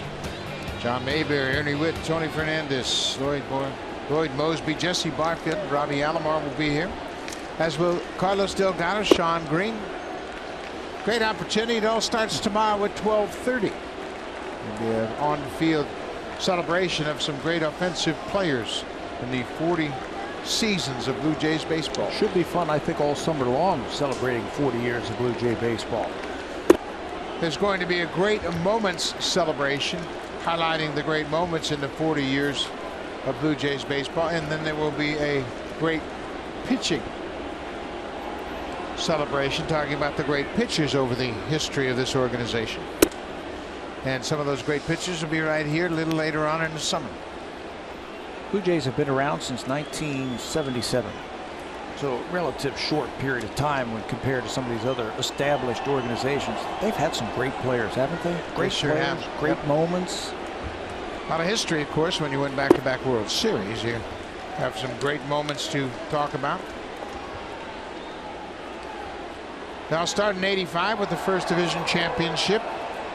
89-91, culminating with the back-to-back World Series titles in '92 and '93. Darwin Marty bounces it to Shaw at third. One down. Very accurate across the diamond. His father's Jeff Shaw. If you remember, Jeff Shaw used to pitch for the Montreal Expos when he was a little kid. His dad would make him throw the ball right into his glove, so he had something to aim at every single time. He's a good thrower across the diamond. Very accurate arm at third base. Matt Barnes loosening up for Boston, as Porcello has one out here in the 7th. Rick Porcello trying for his 3rd win against the Blue Jays this season. He's given up a home run in each of his 3 starts. In fact, he's given up 5 home runs in those 3 starts.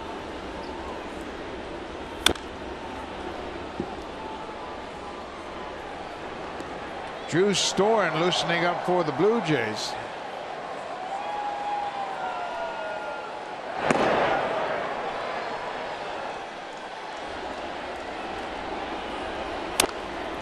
Breaking ball, Bogaerts. High throw. Hanley Ramirez stretching for that throw. It was a little offline, so he couldn't get fully extended. He was a little undecided, Hanley Ramirez, at first base. Should I try to keep my foot on the base and stretch for this high throw by Bogaerts? You got to read that ball quickly and come off the bag if you have to keep the double play in order. But it bounces into the stands. 2nd error of the season charged to Xander Bogaerts. And because it went into the stands, Pilar will end up at 2nd base. The 1-out error now back to the top of the order. Well, a chance for the Blue Jays to make some noise here. They're down by 4 in the 7th. They got the right guys coming up. Bautista has 3 career home runs against Rick Porcello. This is the 4th time he's faced him this afternoon.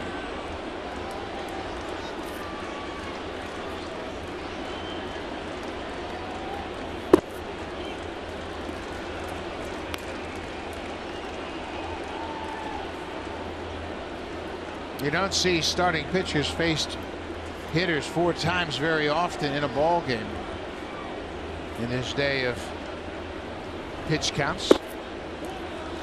In fact, when Jackie Bradley Jr. had his hit streak snapped on Thursday by Jonathan Gray of the Colorado Rockies, he faced him 4 times and couldn't connect to extend his hit streak to 30 games. Came close, hit a couple of balls hard at Fenway Park, but they were hauled in on the warning track. cued off the end of the bat. Porcello will boot it. Bautista will still be out as Porcello stayed with it. He had to extend. That ball had a lot of English on it, and it was cued right off the end of the bat. And John Farrell has made his way out of the Red Sox dugout now. One more time, right off the end of the bat, and when that hits the glove, see Bautista stumbled just a little bit coming out of the batter's box, but when it hits the glove, it just shoots away from him, but he stays calm, records the out at first base, and that will be the last batter that he faces this afternoon. So Rick Porcello goes 6 2/3. He leaves in line for the win and turns it over to the bullpen. Matt Barnes will be out first for Boston. Josh Donaldson will bat when we come back.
Is Matt Barnes, who pitched an inning and a third in last night's game. He didn't give up a run, didn't give up a hit, had 2 strikeouts in the inning and a third. Well, I think John Farrell wants a hard thrower in there to face the Blue Jays hitters. 2 hitters here, Donaldson and Encarnacion, with a runner at third base. Barnes has got a big fastball and a very good curveball. An inning and a third last night with a couple of strikeouts. Josh Donaldson takes the first pitch strike. JD is 1 for 2 with a walk. He singled to left his last time up.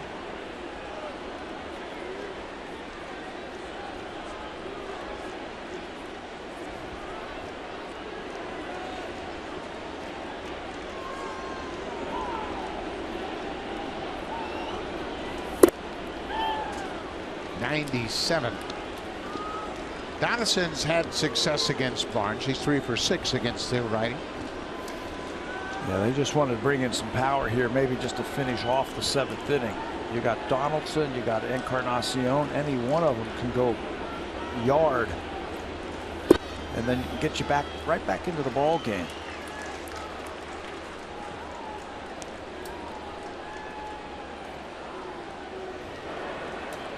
Tommy Lane, left-hander, one of 2 left-handers the Red Sox have in their bullpen, is standing by. It appears as though he's ready.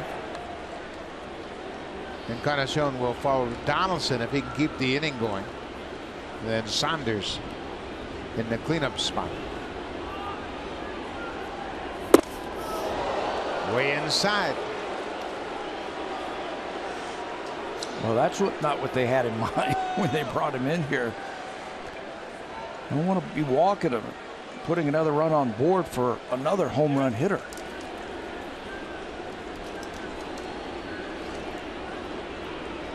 Rick Porcello, another solid outing against the Blue Jays, in line for his 3rd win against Toronto this season, looking for his 8th win overall.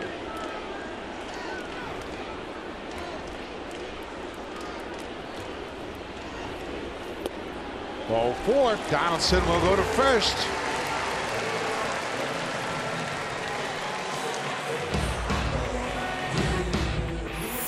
Save during Canada's Collar Expert Sale, only at Home Hardware and Building Center locations. Homeowners helping homeowners with expert advice.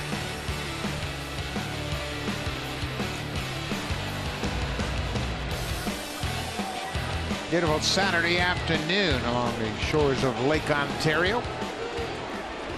Open air baseball, second straight game. The roof has been open at Rogers Center.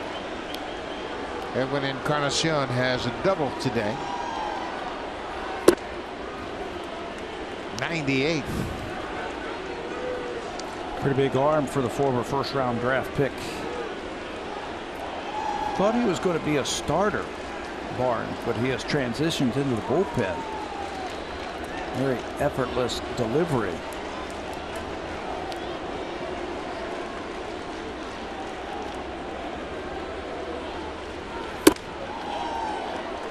'99, but upstairs. Barnes got a couple of seasons under his belt. In 2014, he came up and made 5 appearances, just 9 innings in total. Last year, a little more experience, 32 games, 43 innings. Ball and strike to Encarnacion. Checked his swing. 2-1.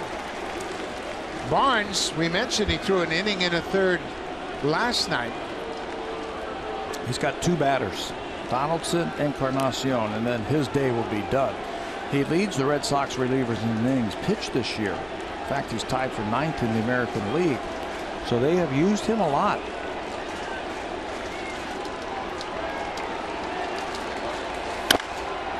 Encarnacion rolls it foul. With a 98-mile-an-hour fastball. He's getting more swings and misses this year with his curveball. So you talk about experience, as they have given him, they have spoon-fed him and taken baby steps early in his career. So that curveball, he's throwing it over for strikes now. 2 balls, 2 strikes, 2 outs. Blue Jays trying to get back in it, and their crowd's trying to help.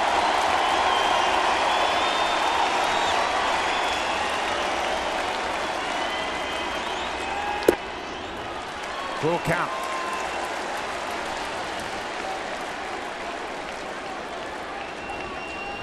Michael Saunders is on deck. He will not face Barnes if Encarnacion reaches base. Tommy Lane, the lefty, is ready. Donaldson will be off on the pitch from first. Pillar's at third.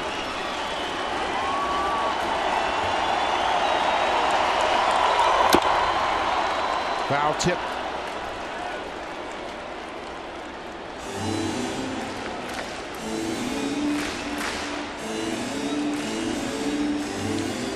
Little advantage right there for the Blue Jays with Donaldson taking off. Extra base hit. He can score. Outfielders are going to play deep. A lot of room in the outfield. Find a gap.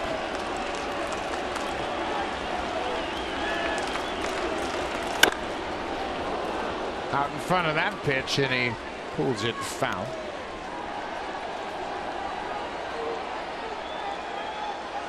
The Red Sox scored a run in the top of the 7th. Blue Jays trail by 4.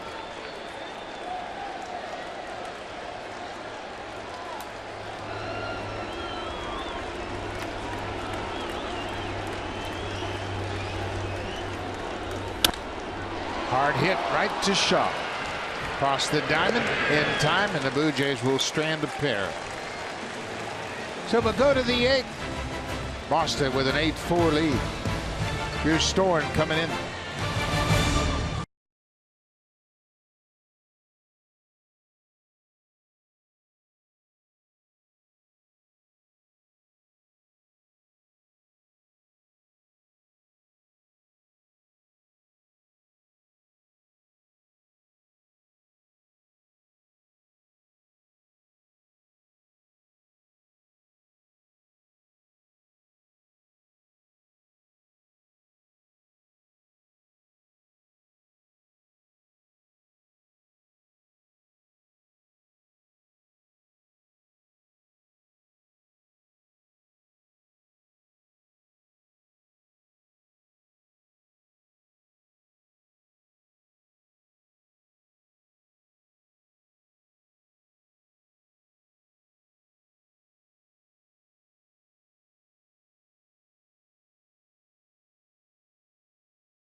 everything Blue Jays. The Sportsnet app lets you stay up to date with the latest scores, breaking news, game highlights, and analysis of Canada's team. You can even stream the Blue Jays live on the go.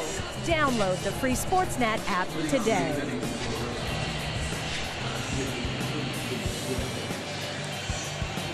Drew Storen comes in to start the top of the 8th. He has not pitched since last Friday in Minnesota against the Twins. So he needs some work, and the Blue Jays have to get Drew Storen online right now. 18 games in ERA, 7.80, 0-2.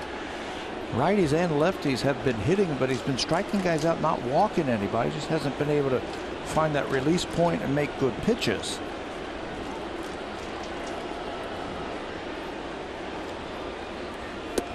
First pitch breaking ball to Chris Young in there for a strike.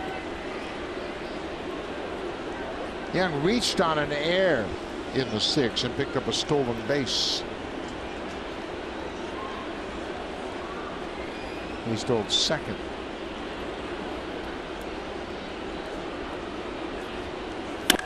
Breaking ball hit hard to left field. That ball is hooking.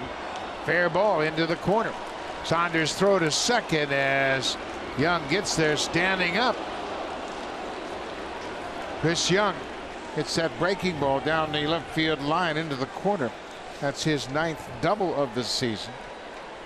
You know, Drew's always had a very good breaking ball. He's making too many mistakes with it. This one right in the wheelhouse of Young. It's slicing, hooking, and it just stays fair. And he legs it out for extra bases. There are some encouraging signs for Drew Storen. Over his last 8 appearances, 6 of them have been scoreless. So it's just fastball command and breaking ball command. That time, good breaking ball missed his spot. Marcus Stroman started. He went 5 2/3, and Jesse Chavez pitched an inning. Luke struck out the only 2 batters he faced to end the 7th. Now Drew Storen.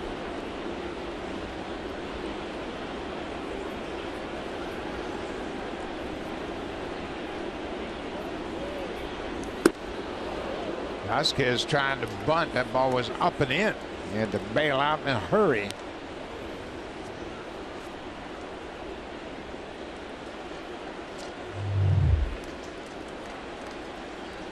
Looked like a breaking ball.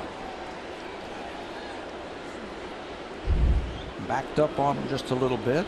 Vasquez trying to get an add-on run with a sacrifice. Storen didn't even look back at Young, and he walks over to third, his 2nd stolen base of the afternoon. He picked up on the fact that Storen wasn't giving him a look and just takes off. Watch the start at second. One look, and then he goes. That's a scouting report right there. They picked that up on their advanced scouting. Now the infield has to come in. Vasquez fouls it out of play. Red Sox just haven't let up. Blue Jays had a 3-0 lead after 3. The Sox got a run in the 4th, 4 in the 5th, 2 in the 6th, 1 in the 7th.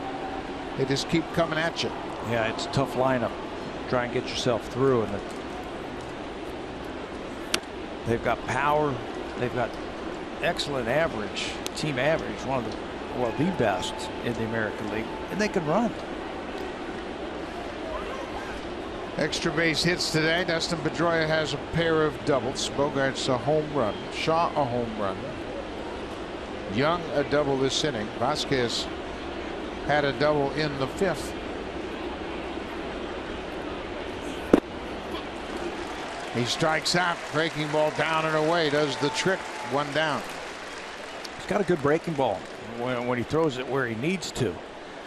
Picks up a big strikeout there. 2nd time that Vasquez has struck out this afternoon. He's got some bite on that breaking ball. So Mookie Betts has had a 1-for-4 day.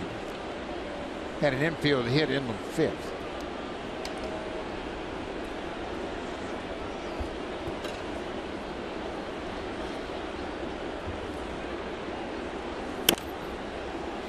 Storen gets that ball inside.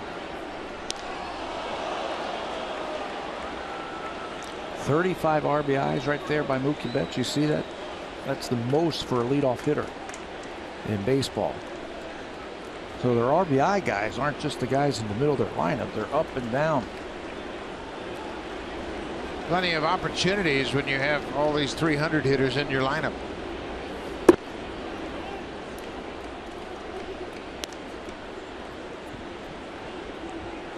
It's a good young lineup. Of course, it's anchored by the veteran David Ortiz.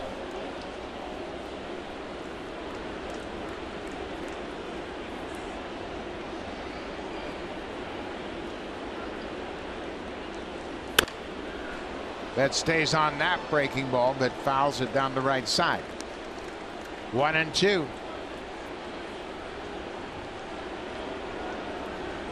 The Blue Jays could really use Drew Storen at pitch for the Nationals. He got up to a rough start. Now he's just been trying to improve his location. His velocity's picked up a bit, and as you mentioned, the bite on his slider is getting better. Yeah, it's still good.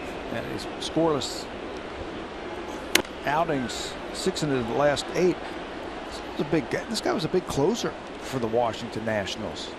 Some big seasons with them, so it's in there. We just have to, Blue Jays have to find it, bring it out.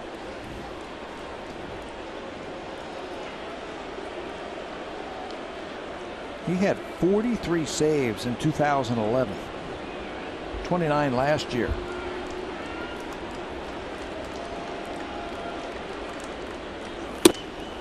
Elevates that fastball, but Betts wouldn't bite on it. 2 balls and 2 strikes. Blue Jays trying to save this run just 90 feet away. Chris Young doubled into the left field corner and stole third. And Vasquez struck out.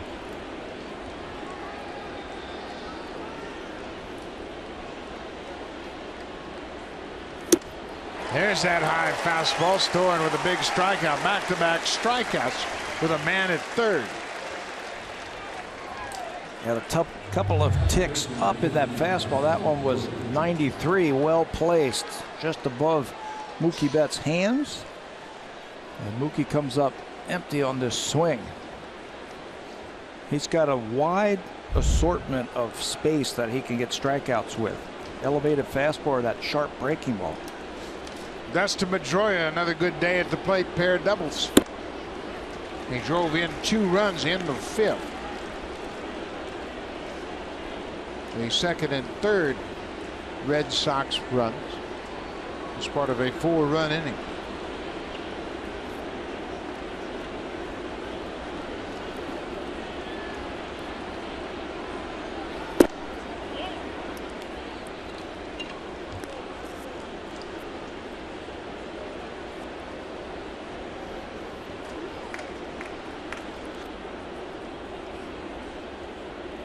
Pedroia 2 for 4, 2 doubles and 2 groundouts to short.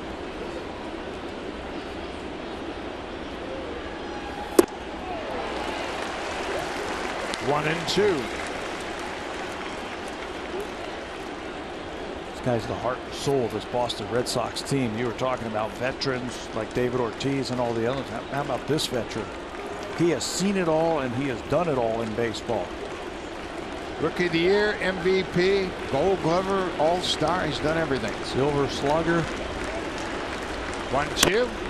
Fly ball playable. Smoke, the first baseman, calls for it into foul territory. Nice job by Drew Storen. He gets out of a third base, nobody out situation. We'll go to the bottom of the 8th. Red Sox lead at 8-4. Now time for a Blue Jays Central update. Here's Jamie Campbell and Greg Zahn in the Samsung broadcast studio.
pitcher for the Red Sox, the left-hander Tommy Lane. He's got Michael Saunders, Justin Smoak, and Russell Martin, the scheduled batters here in the 8th. He's pitching with a 4-run lead. 17 games, 13 2/3 innings. That's lefty specialist. If you ask me, his best pitch is a two-seam sinker. He gets lots of ground ball outs when he is on, and he will probably face the left-hander Saunders and then Smoak.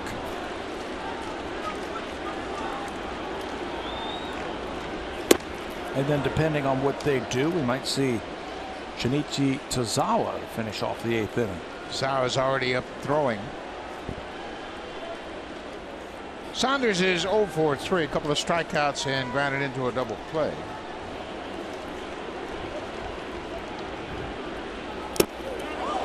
Another pitch gets away from Lane and then hit him. Sounded like it hit him. Yep.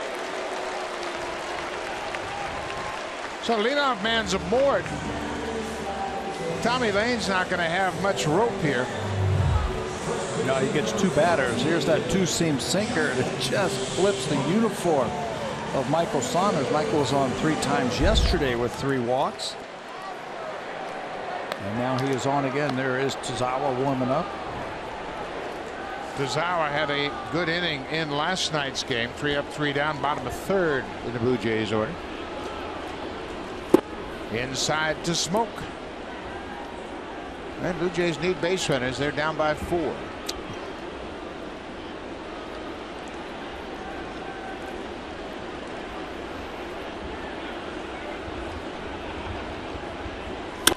Ground ball.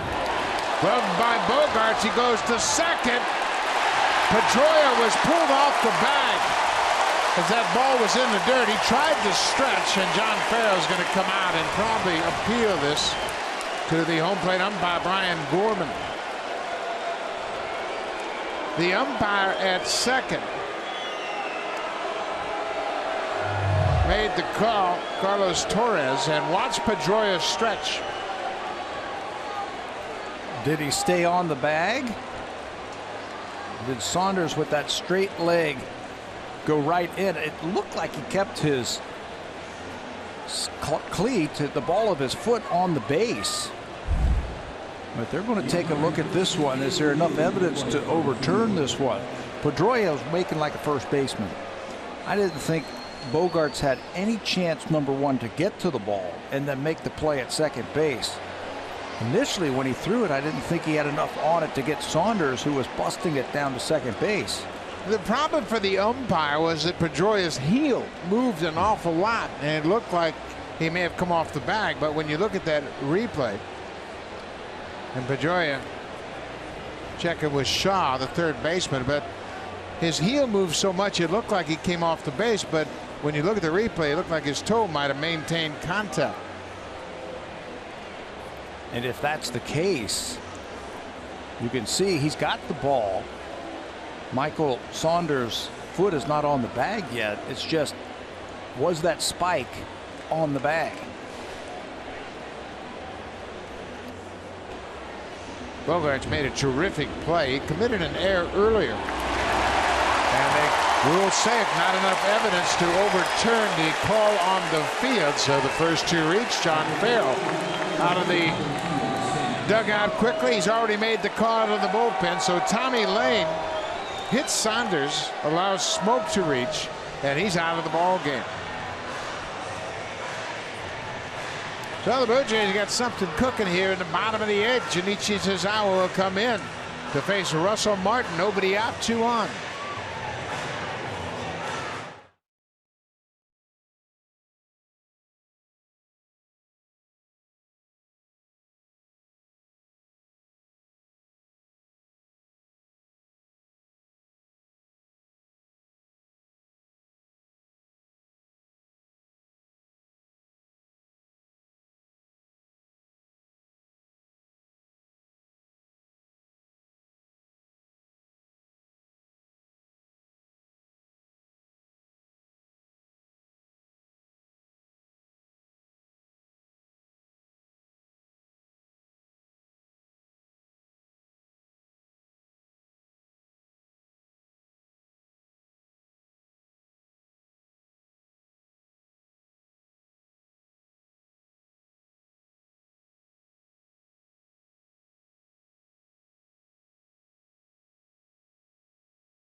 Interesting in the bottom of the eighth, Junichi Tozawa pitched the 7th inning in last night's game. He retired to side in order, and Russell Martin was the first batter he faced last night. He'll be the first batter he faces this afternoon. That ran his scoreless streak to 9 straight appearances, 13 strikeouts over those 9 appearances. Tozawa's got the good fastball and a great splitter, and he's got outstanding command and control. 25 strikeouts, just 5 base on balls all season long in his 19 2/3 innings. This is the situation that he is in now, the 8th inning.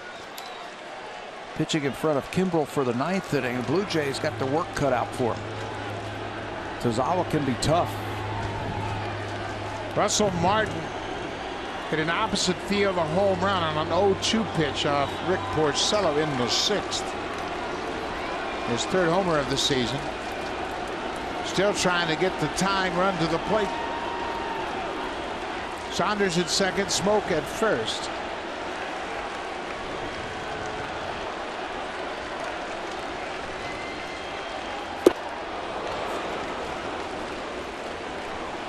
First pitch swinging, Martin falls behind Tozawa.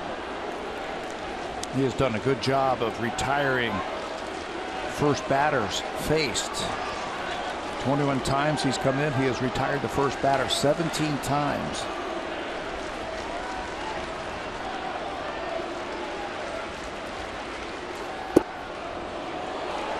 Big curveball. Quickly 0-2 to Russell Martin. Well, 0-2 last time. He had a home run. Do it again. That time it was a fastball up and away. Tozawa has only given up 1 inherited runner scoring this year.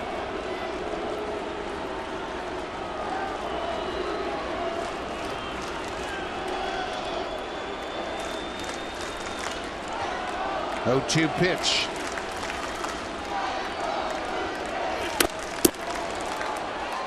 Made a mistake there. They were trying to come inside, and he missed that over the plate. But more baseball right after this ball game. Make sure you stay tuned. The New York Yankees are in St. Pete to take on the Tampa Bay Rays. Michael Pineda at 2-5 will go up against the left-hander Matt Moore 1-3. More baseball right here on Sportsnet.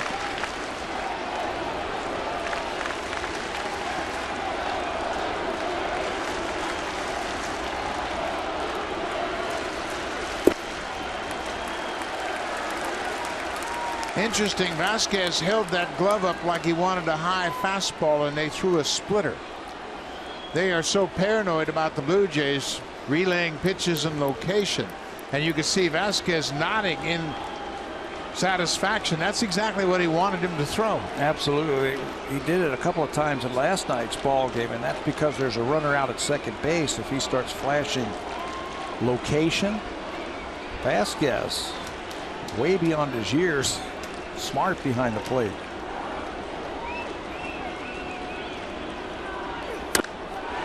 Base hit to right field.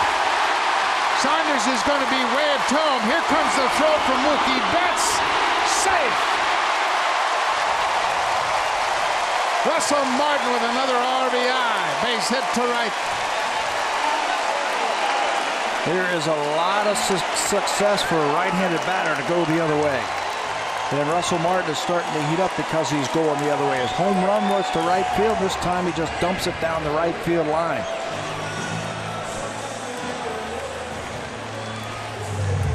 One more time off the end of that with 2 strikes. That plate coverage. And when Mookie Betts comes up firing, Michael Saunders knows there's going to be a play at the plate, and he backdoors and touches that plate with his hand.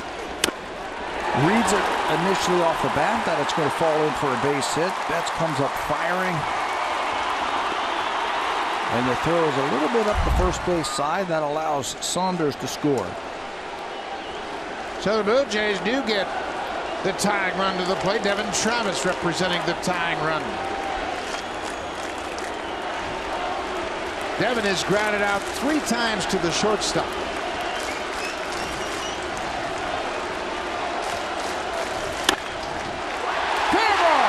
Smokes in to score. Martin is headed for third, and Travis will get to second. The tying run's in scoring position.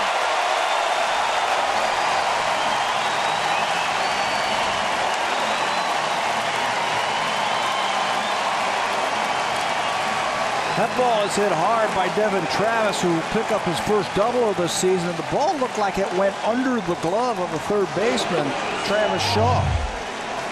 He hits it hard, just out of his reach underneath his glove. Smoke trots home. Martin goes to third, and the Blue Jays, what a comeback. Good job by Martin. Travis follows him into second. Still nobody out. Carl Willis, the pitching coach, has come out to the mound because Jimmy Paredes has been announced as a pinch hitter. Paredes batting for Darwin Barney. So Carl Willis wants to go out and refresh the memory of the catcher and the pitcher. So his message has been delivered. Hit batter, fielder's choice, and an error, then a single and a double.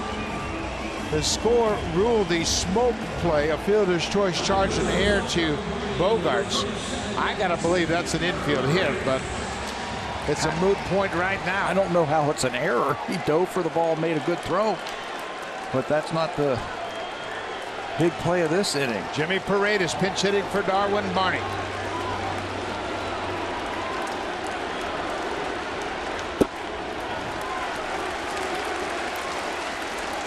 Paredes 0 for 2 against Tazawa. Tazawa has always had a tough time pitching against the Blue Jays. Yes, he has, as Craig Kimbrell gets up and starts to get loose. No outs.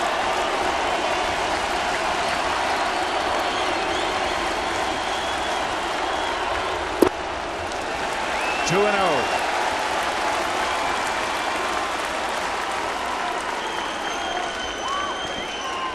Paredes, since he's joined the Blue Jays, is 4 for 13. He has a double, a home run, and 2 RBIs. His home run went to left field right here.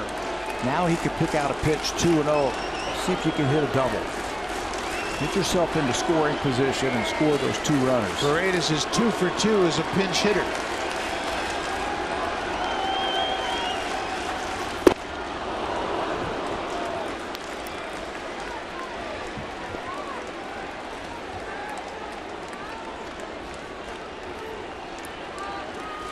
Blue Jays have clawed their way back into this ball game.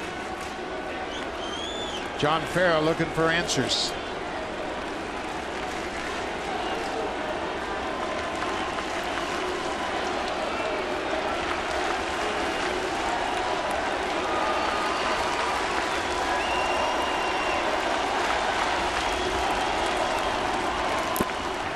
That gets away. Here comes Martin. He's going to score. It's a 1-run game. Christian Vasquez, the catcher, had slid over to the outside part of the plate for that pitch, anticipating it being away. And when Tazawa yanked that pitch on the inside part of the plate, he can't get over there to cut it off. You can see him way out on the corner. That one hits the umpire, goes back to the backstop. You can see at his weight on his left foot where the pitch was to his right. Can't slide over there to block it. The Blue Jays have the tying run 90 feet away. And nobody out.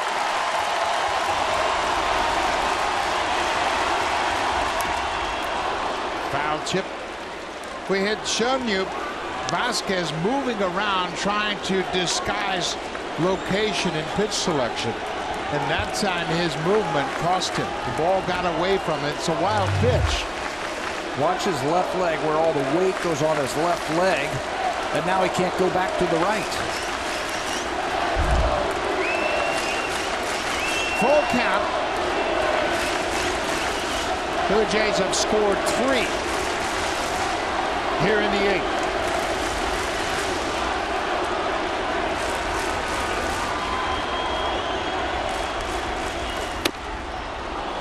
Paredes stays alive.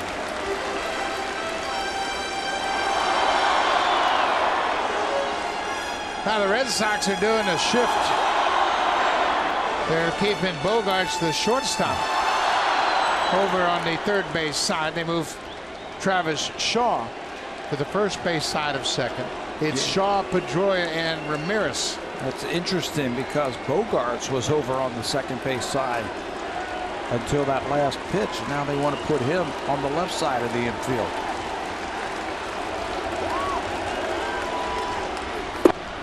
Paredes strikes out. That's the first out of the inning. So that'll bring Kevin Pillar to the plate. Pillar faced Tazawa last night and flying out to right. A lot of discussions going on between the Red Sox infielders now. Especially the right side of the infield. That's going to bring John Farrell out. He might bring in Kimbrel here to try and save it. He's already made the call. So Craig Kimbrel will be called upon coming into this game. It's a one-run game. Tazawa records just one out in the eighth. Kimbrel will come in for the 5-out save.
Closer, Craig Kimbrel, with 12 saves, will be asked to get 5 outs. Here it is right here on his 28th birthday. Kimbrel, they're pushing all the chips to the middle of the table. They're saying, okay, I'm going to play my cards right here. 20 games. He's one of the best closers in all of baseball. He's 12 for 13 in saves. The Blue Jays are going to try and figure out a way to get Devin Travis in from third base.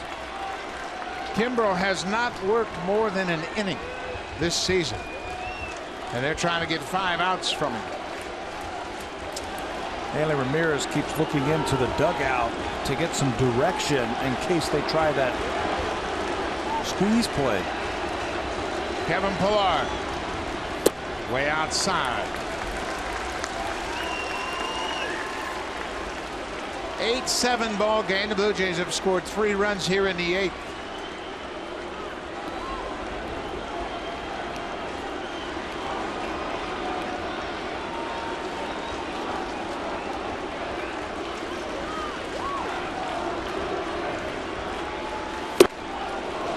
Kimbrel is making his 5th appearance against the Blue Jays. He is 3 for 3 in save opportunities against them this season. And there are the great numbers. Told you he's one of the best in all of baseball. He's got a deadly combination, upper 90s fastball and a very good sharp breaking ball.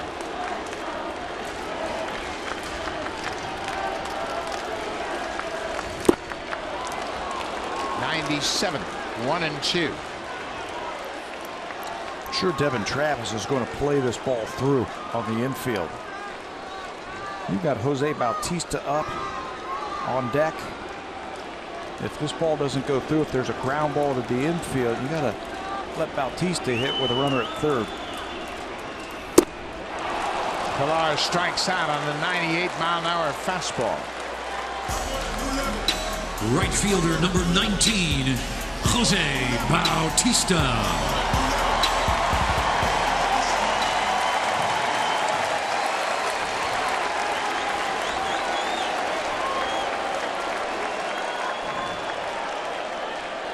Bautista singled and scored in the third. He's 0 for 4 for his career against Kimbrel.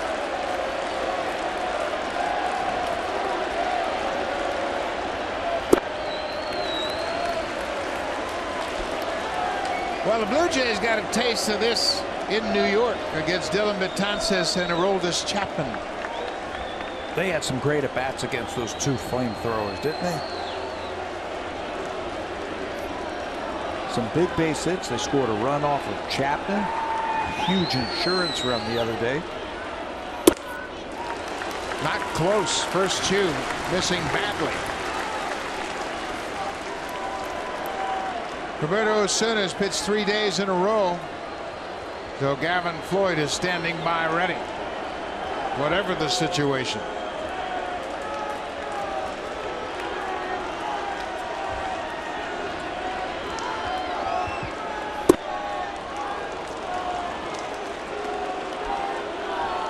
Two and one.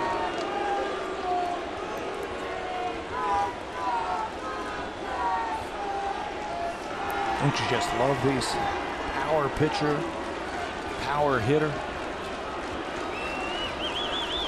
Tying run just 90 feet away. Bautista against Kimbrel. It's you versus me. Base hit to right field. It's a tie game.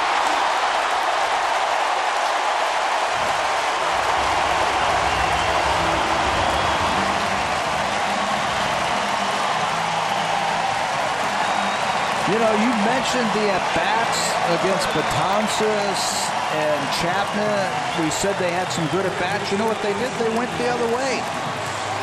They didn't try and overswing. They made sure that they got the fastball down in the strike zone, and that's exactly what Jose Bautista does.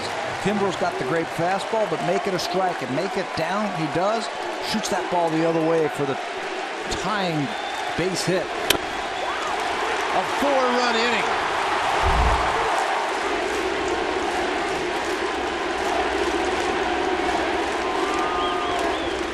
Bautista had a great jump at first.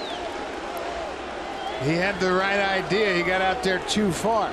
Kimbrel never looked at him. He bluffed and then stopped.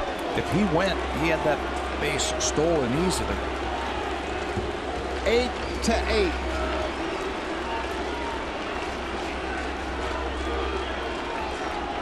Josh Donaldson. Breaking ball right on the corner. Kimbrel charged with his second blown save of the season.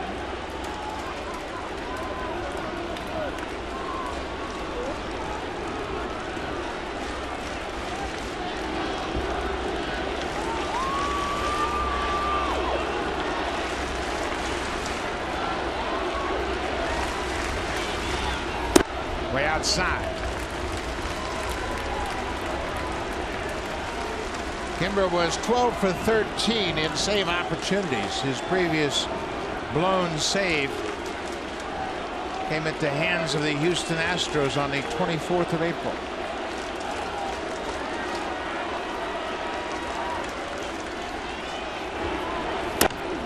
Chopper toward third. That's a foul ball.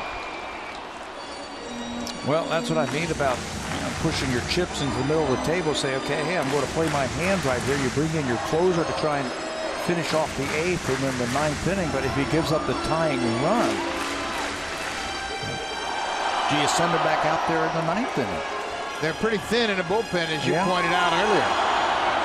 If he throws a bunch of pitches this inning, it'd be kind of tough to bring him back.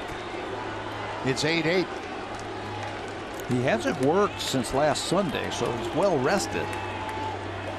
Still. Everything down and away to Donaldson. Josh has hit 400 against Boston this season. He's 1 for 2 today with a pair of walks. And 4 home runs against the Red Sox. He had a 4-hit game yesterday with 2 homers and 5 ribbies. Can he do it again?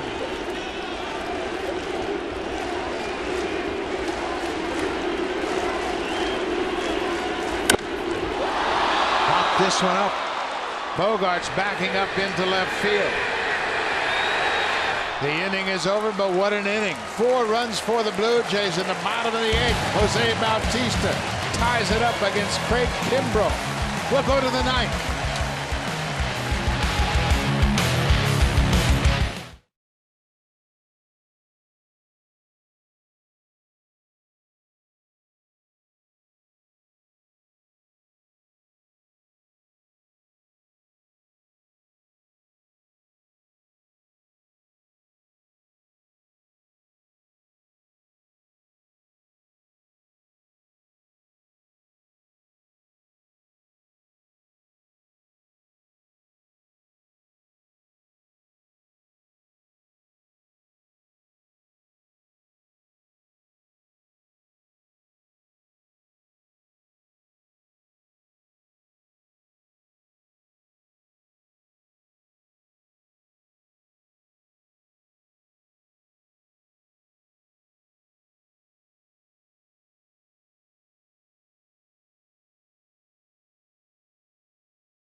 Introducing an exciting new way to stream sports. Sportsnet now lets you live stream your favorite sports without cable TV.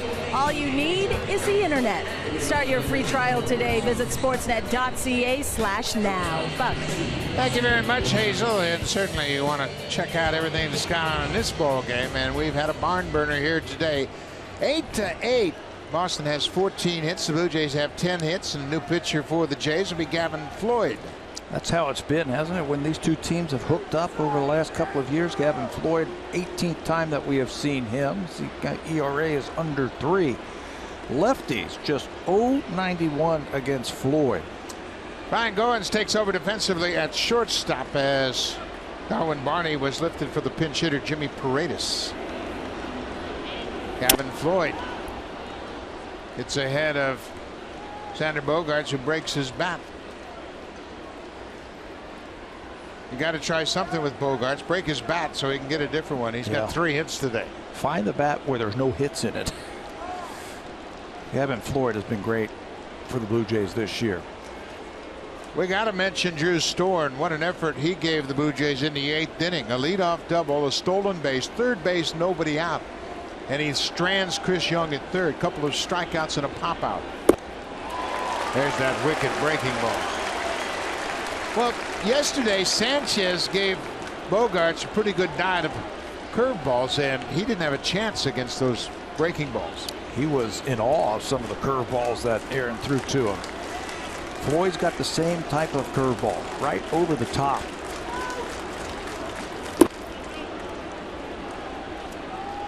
We know that Bogaerts can hit a fastball.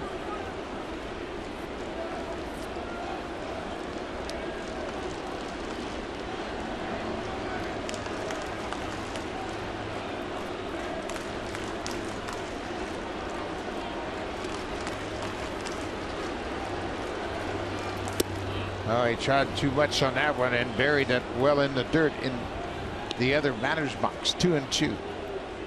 Threw a bounce pass to Russell Martin. He picks it. Gavin has given up his share of big hits, but he has come up with some big innings also for the Blue Jays. He's going to pitch at the back end of the games now. Got to figure that Osuna is not available, working 3 days in a row. Popped up over near the seats, and that'll reach the seats out of play. John Gibbons He wants to take care of his young closer, of course, 3 games in a row, and he picked up his 11th save yesterday.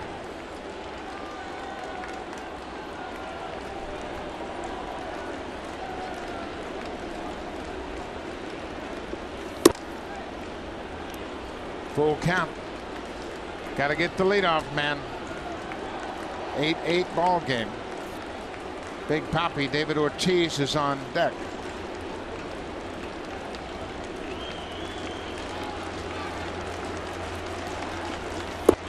He went.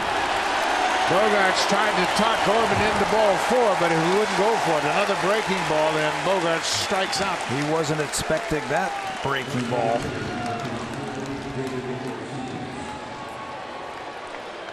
American League's leading hitter. You got to throw him something other than a fastball, and tries to talk the home plate umpire into that, but to no avail.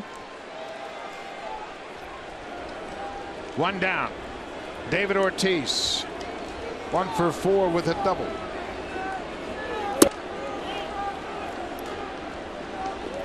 I mentioned Gavin Floyd's numbers against left-handers because I knew Ortiz was coming up this inning. He's only given up 3 hits all season long to left-handed batters. Ortiz has hit him well in the past. He's 9 for 27 with 3 home runs.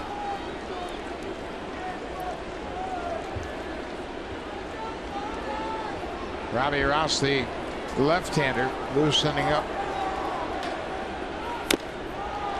What would you do with Ortiz in this situation if you were Floyd? How would I get him out? I think I would try and throw a breaking ball under his bat. You know what he's trying to do, right? He's trying to go large right here, so his swing might get a little bit too long, so you throw him a breaking ball. There's a breaking ball, and he hammers it high and deep to right, and he's just untied it. David Ortiz, his 4th career home run against Gavin Floyd. For Ortiz, that's his 40th career home run here at Rogers Center. He has had some kind of career. I'd throw him a breaking ball, but I wouldn't hang it. I'd try and throw it underneath his bat, and it looked like Gavin missed it.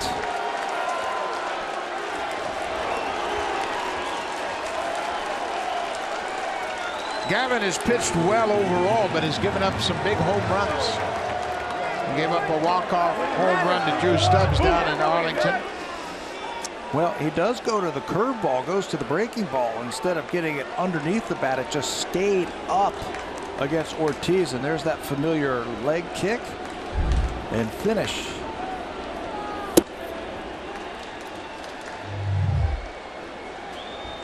He has made a habit of this against the Blue Jays, especially in this ballpark. That's his 60th career home run against the Blue Jays overall. It's a high pop-up. Goins backing up into the outfield. He is there and makes the catch. 2 down. Well, David Ortiz has put on quite a show early on this season. You can see where he ranks in the all-time Red Sox home run list. Home runs for the Red Sox. Ted Williams leads with 521. Ortiz is a 500 home run hitter. But as a Red Sox, that was number 458 for Ortiz. He passed Carl Yastrzemski this year. They retired Wade Boggs' number at Fenway Park, the last homestand that the Red Sox had. I think they're going to have to find another spot for number 34. Jackie Bradley Jr. hits it to Devin Travis. The inning is over, but David Ortiz, with his 60th career home run against the Blue Jays, has given the Red Sox a 1-run lead. Meat of the order coming up for the Blue Jays. Edwin Encarnacion, Michael Saunders, and Justin Smoak. The Jays are down by 1.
Ross made the announcement this would be his final season, but if you look at his last 162 games, to me, there's no sign of any indication why he should retire. He's not slowing down at all. 300 batting average, 296, 45 and 141 home runs, RBIs.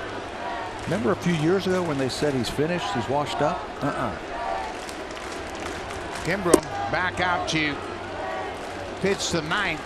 I believe if it was 8-8, you might have seen Robbie Ross Jr. into the game, but not with the Red Sox leading.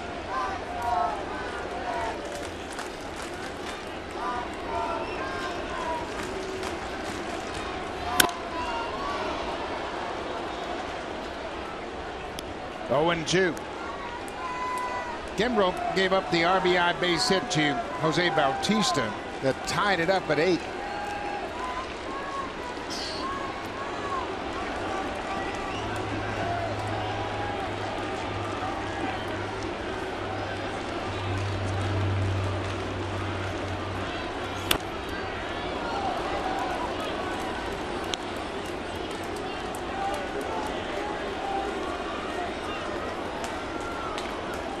Kimbrel came into the ball game with 1 out in the 8th and struck out Kevin Pillar, and then Bautista drove home Devin Travis. Josh Donaldson popped out to end the inning. 0-2 pitch. Popped up. That'll reach the seats. You know, and I'm with you. If Ortiz does not hit that home run, I think Robbie Ross is in this game right here, and they saved Kimbrel for another day. But because they took the lead with that home run, John Farrell's going to try and stretch his closer out for another inning. The 4th home run Ortiz has hit against Gavin Floyd in his career.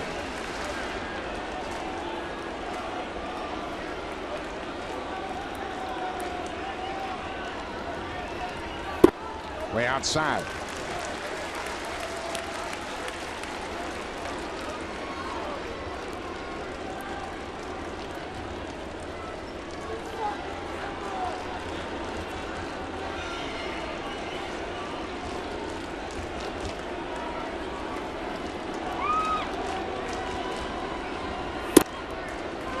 Two and two. Boy, they become very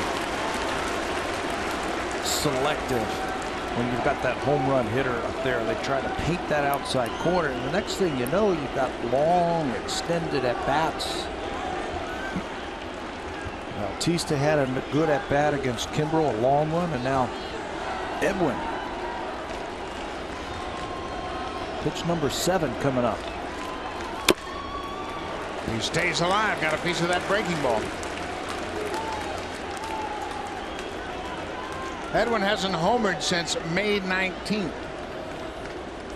Kimbrel has allowed just 2 home runs this season.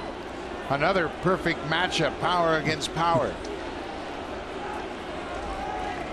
The greatest one-on-one confrontation in sports.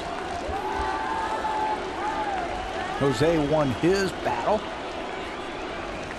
Now let's see what Encarnacion can do. Popped it up. Left field line. Bogarts calls for it. The shortstop is there and makes the catch.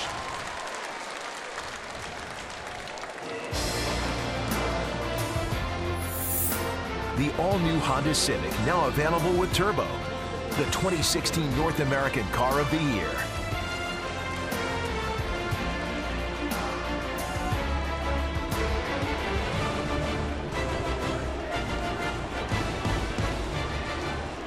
Michael Saunders steps to the plate with 1 out. Michael's 0 for 5 in the series, but he's been on base 4 times. He walked 3 times in last night's game and was hit by a pitch his last time up. Yeah, he got it all started last inning by getting hit by that pitch from Tommy Lane.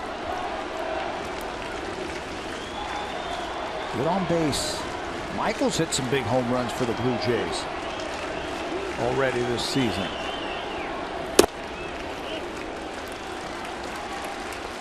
Saunders has 9 home runs for the season.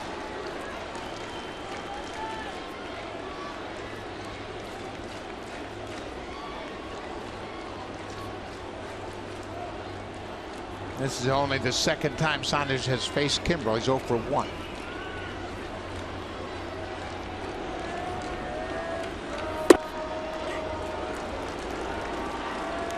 Like with that big home run when the team was out in San Francisco off of Casilla, the closer for the Giants, that set that game into extra innings.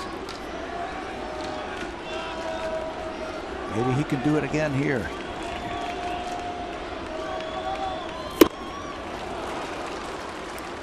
Tough fastball on the outer edge. 2-2.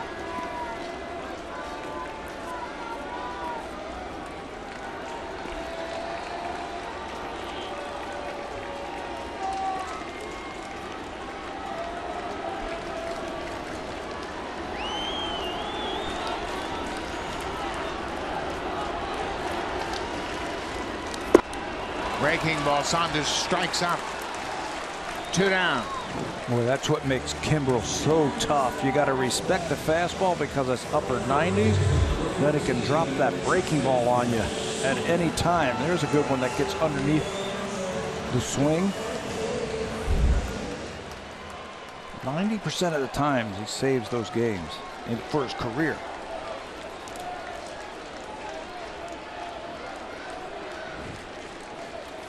Two outs. Justin Smoak.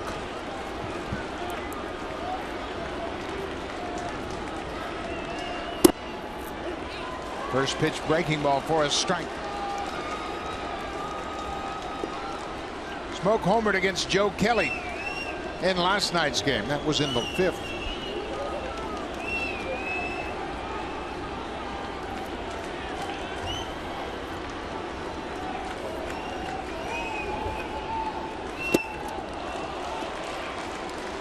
Oh, 0-2.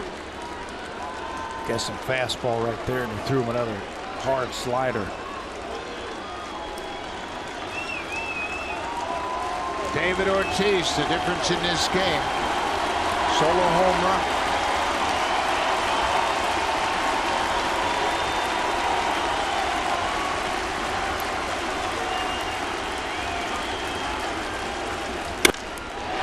Base hit for Smoak. Keeps the hopes alive. Boy, what an at-bat for Justin Smoak. He cut his swing down with 2 strikes and just shot that ball back through the middle. Now John Givens is going to go back to his bench one more time. Look at the smooth swing. Under control, catches another breaking ball. Head down, shoots it into center field for a hit. Ezequiel Carrera will take over as a pinch runner for Smoak. He gets the 2-out base hit. Carrera with good speed. Russell Martin has homered and singled in his last 2 at-bats.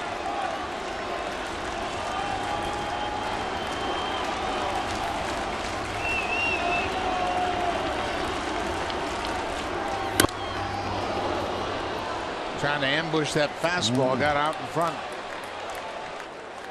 Kimbrel has thrown 31 pitches.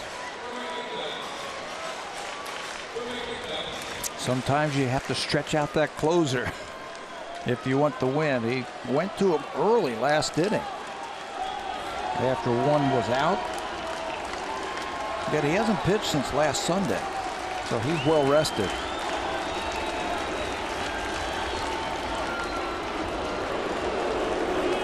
Almost threw that one away. Yeah, for no apparent reason. He's not going anywhere. Not with Vasquez behind the plate.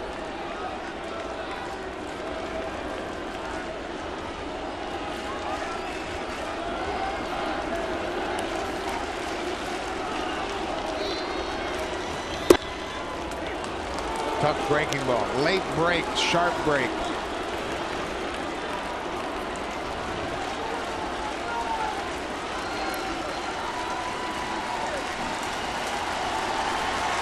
Oh, 0-2.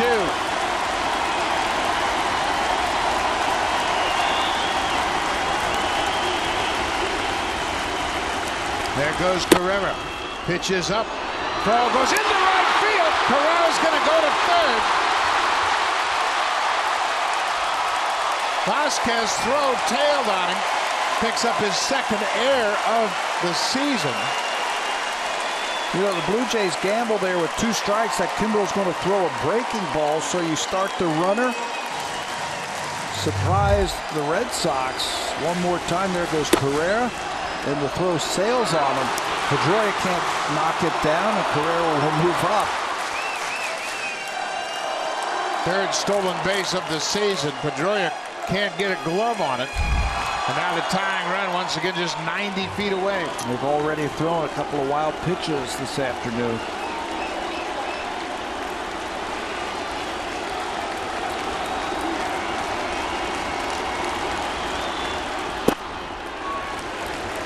He tried to there. Vasquez had one get away that Martin scored on in the 8th. 2 balls, 2 strikes.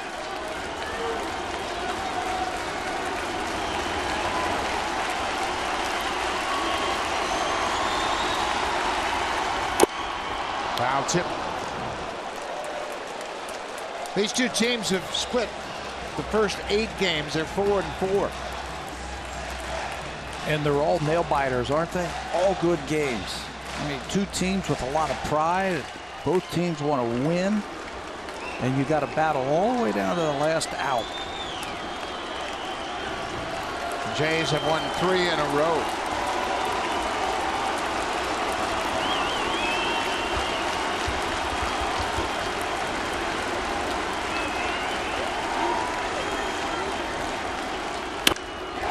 Line drive to left field. That's down for a base hit.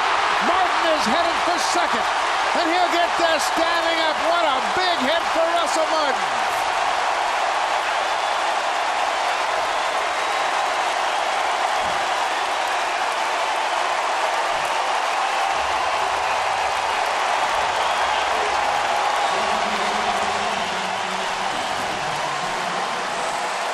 There were signs being shown by Martin that things were starting to come around. He got a great bat order, a little bit shorter bat, a little bit lighter bat. He moved his hands back in his stance, and he's starting to hit the ball. Homer, single, and now a clutch double with 2 outs against one of the best closers in all of baseball. This ball is drilled to the gap in left center field. How about the stolen base by Carrera? Picks up his 3rd stolen base, moves to 3rd on the air, and look at the bench.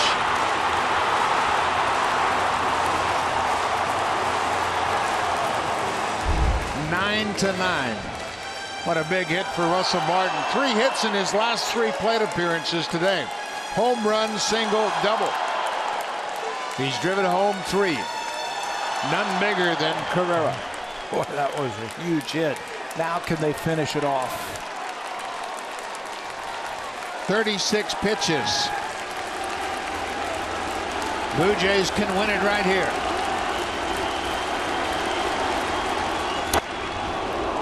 Devin Travis got the big hit off Aroldis Chapman on Thursday afternoon.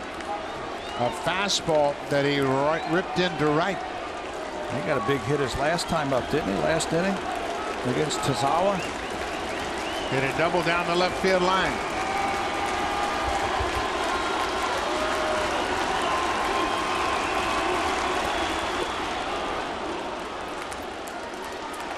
Martin's going to go to 3rd. Vasquez couldn't find the baseball. It was right under his feet, and he never saw it. Heads up play by Russell Martin. They've had some problems with that today. So anytime you can move up Martin in the ball game, one more time, it's a slider in the dirt. He blocks it and then can't find it. And Russell knows as a catcher, when you can't find it, it's tough to come up with it and make the play, so he moves up.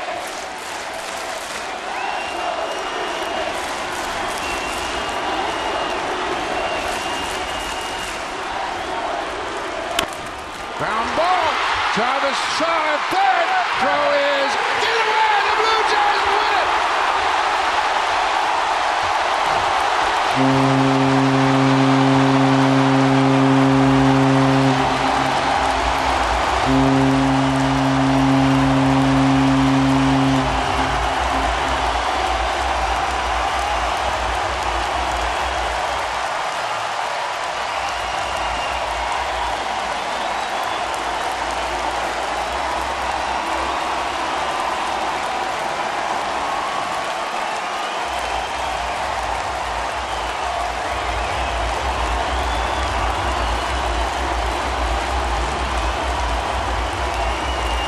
first win of the season. Russell Martin, a terrific game. He tied it up with a double. And then Devin Travis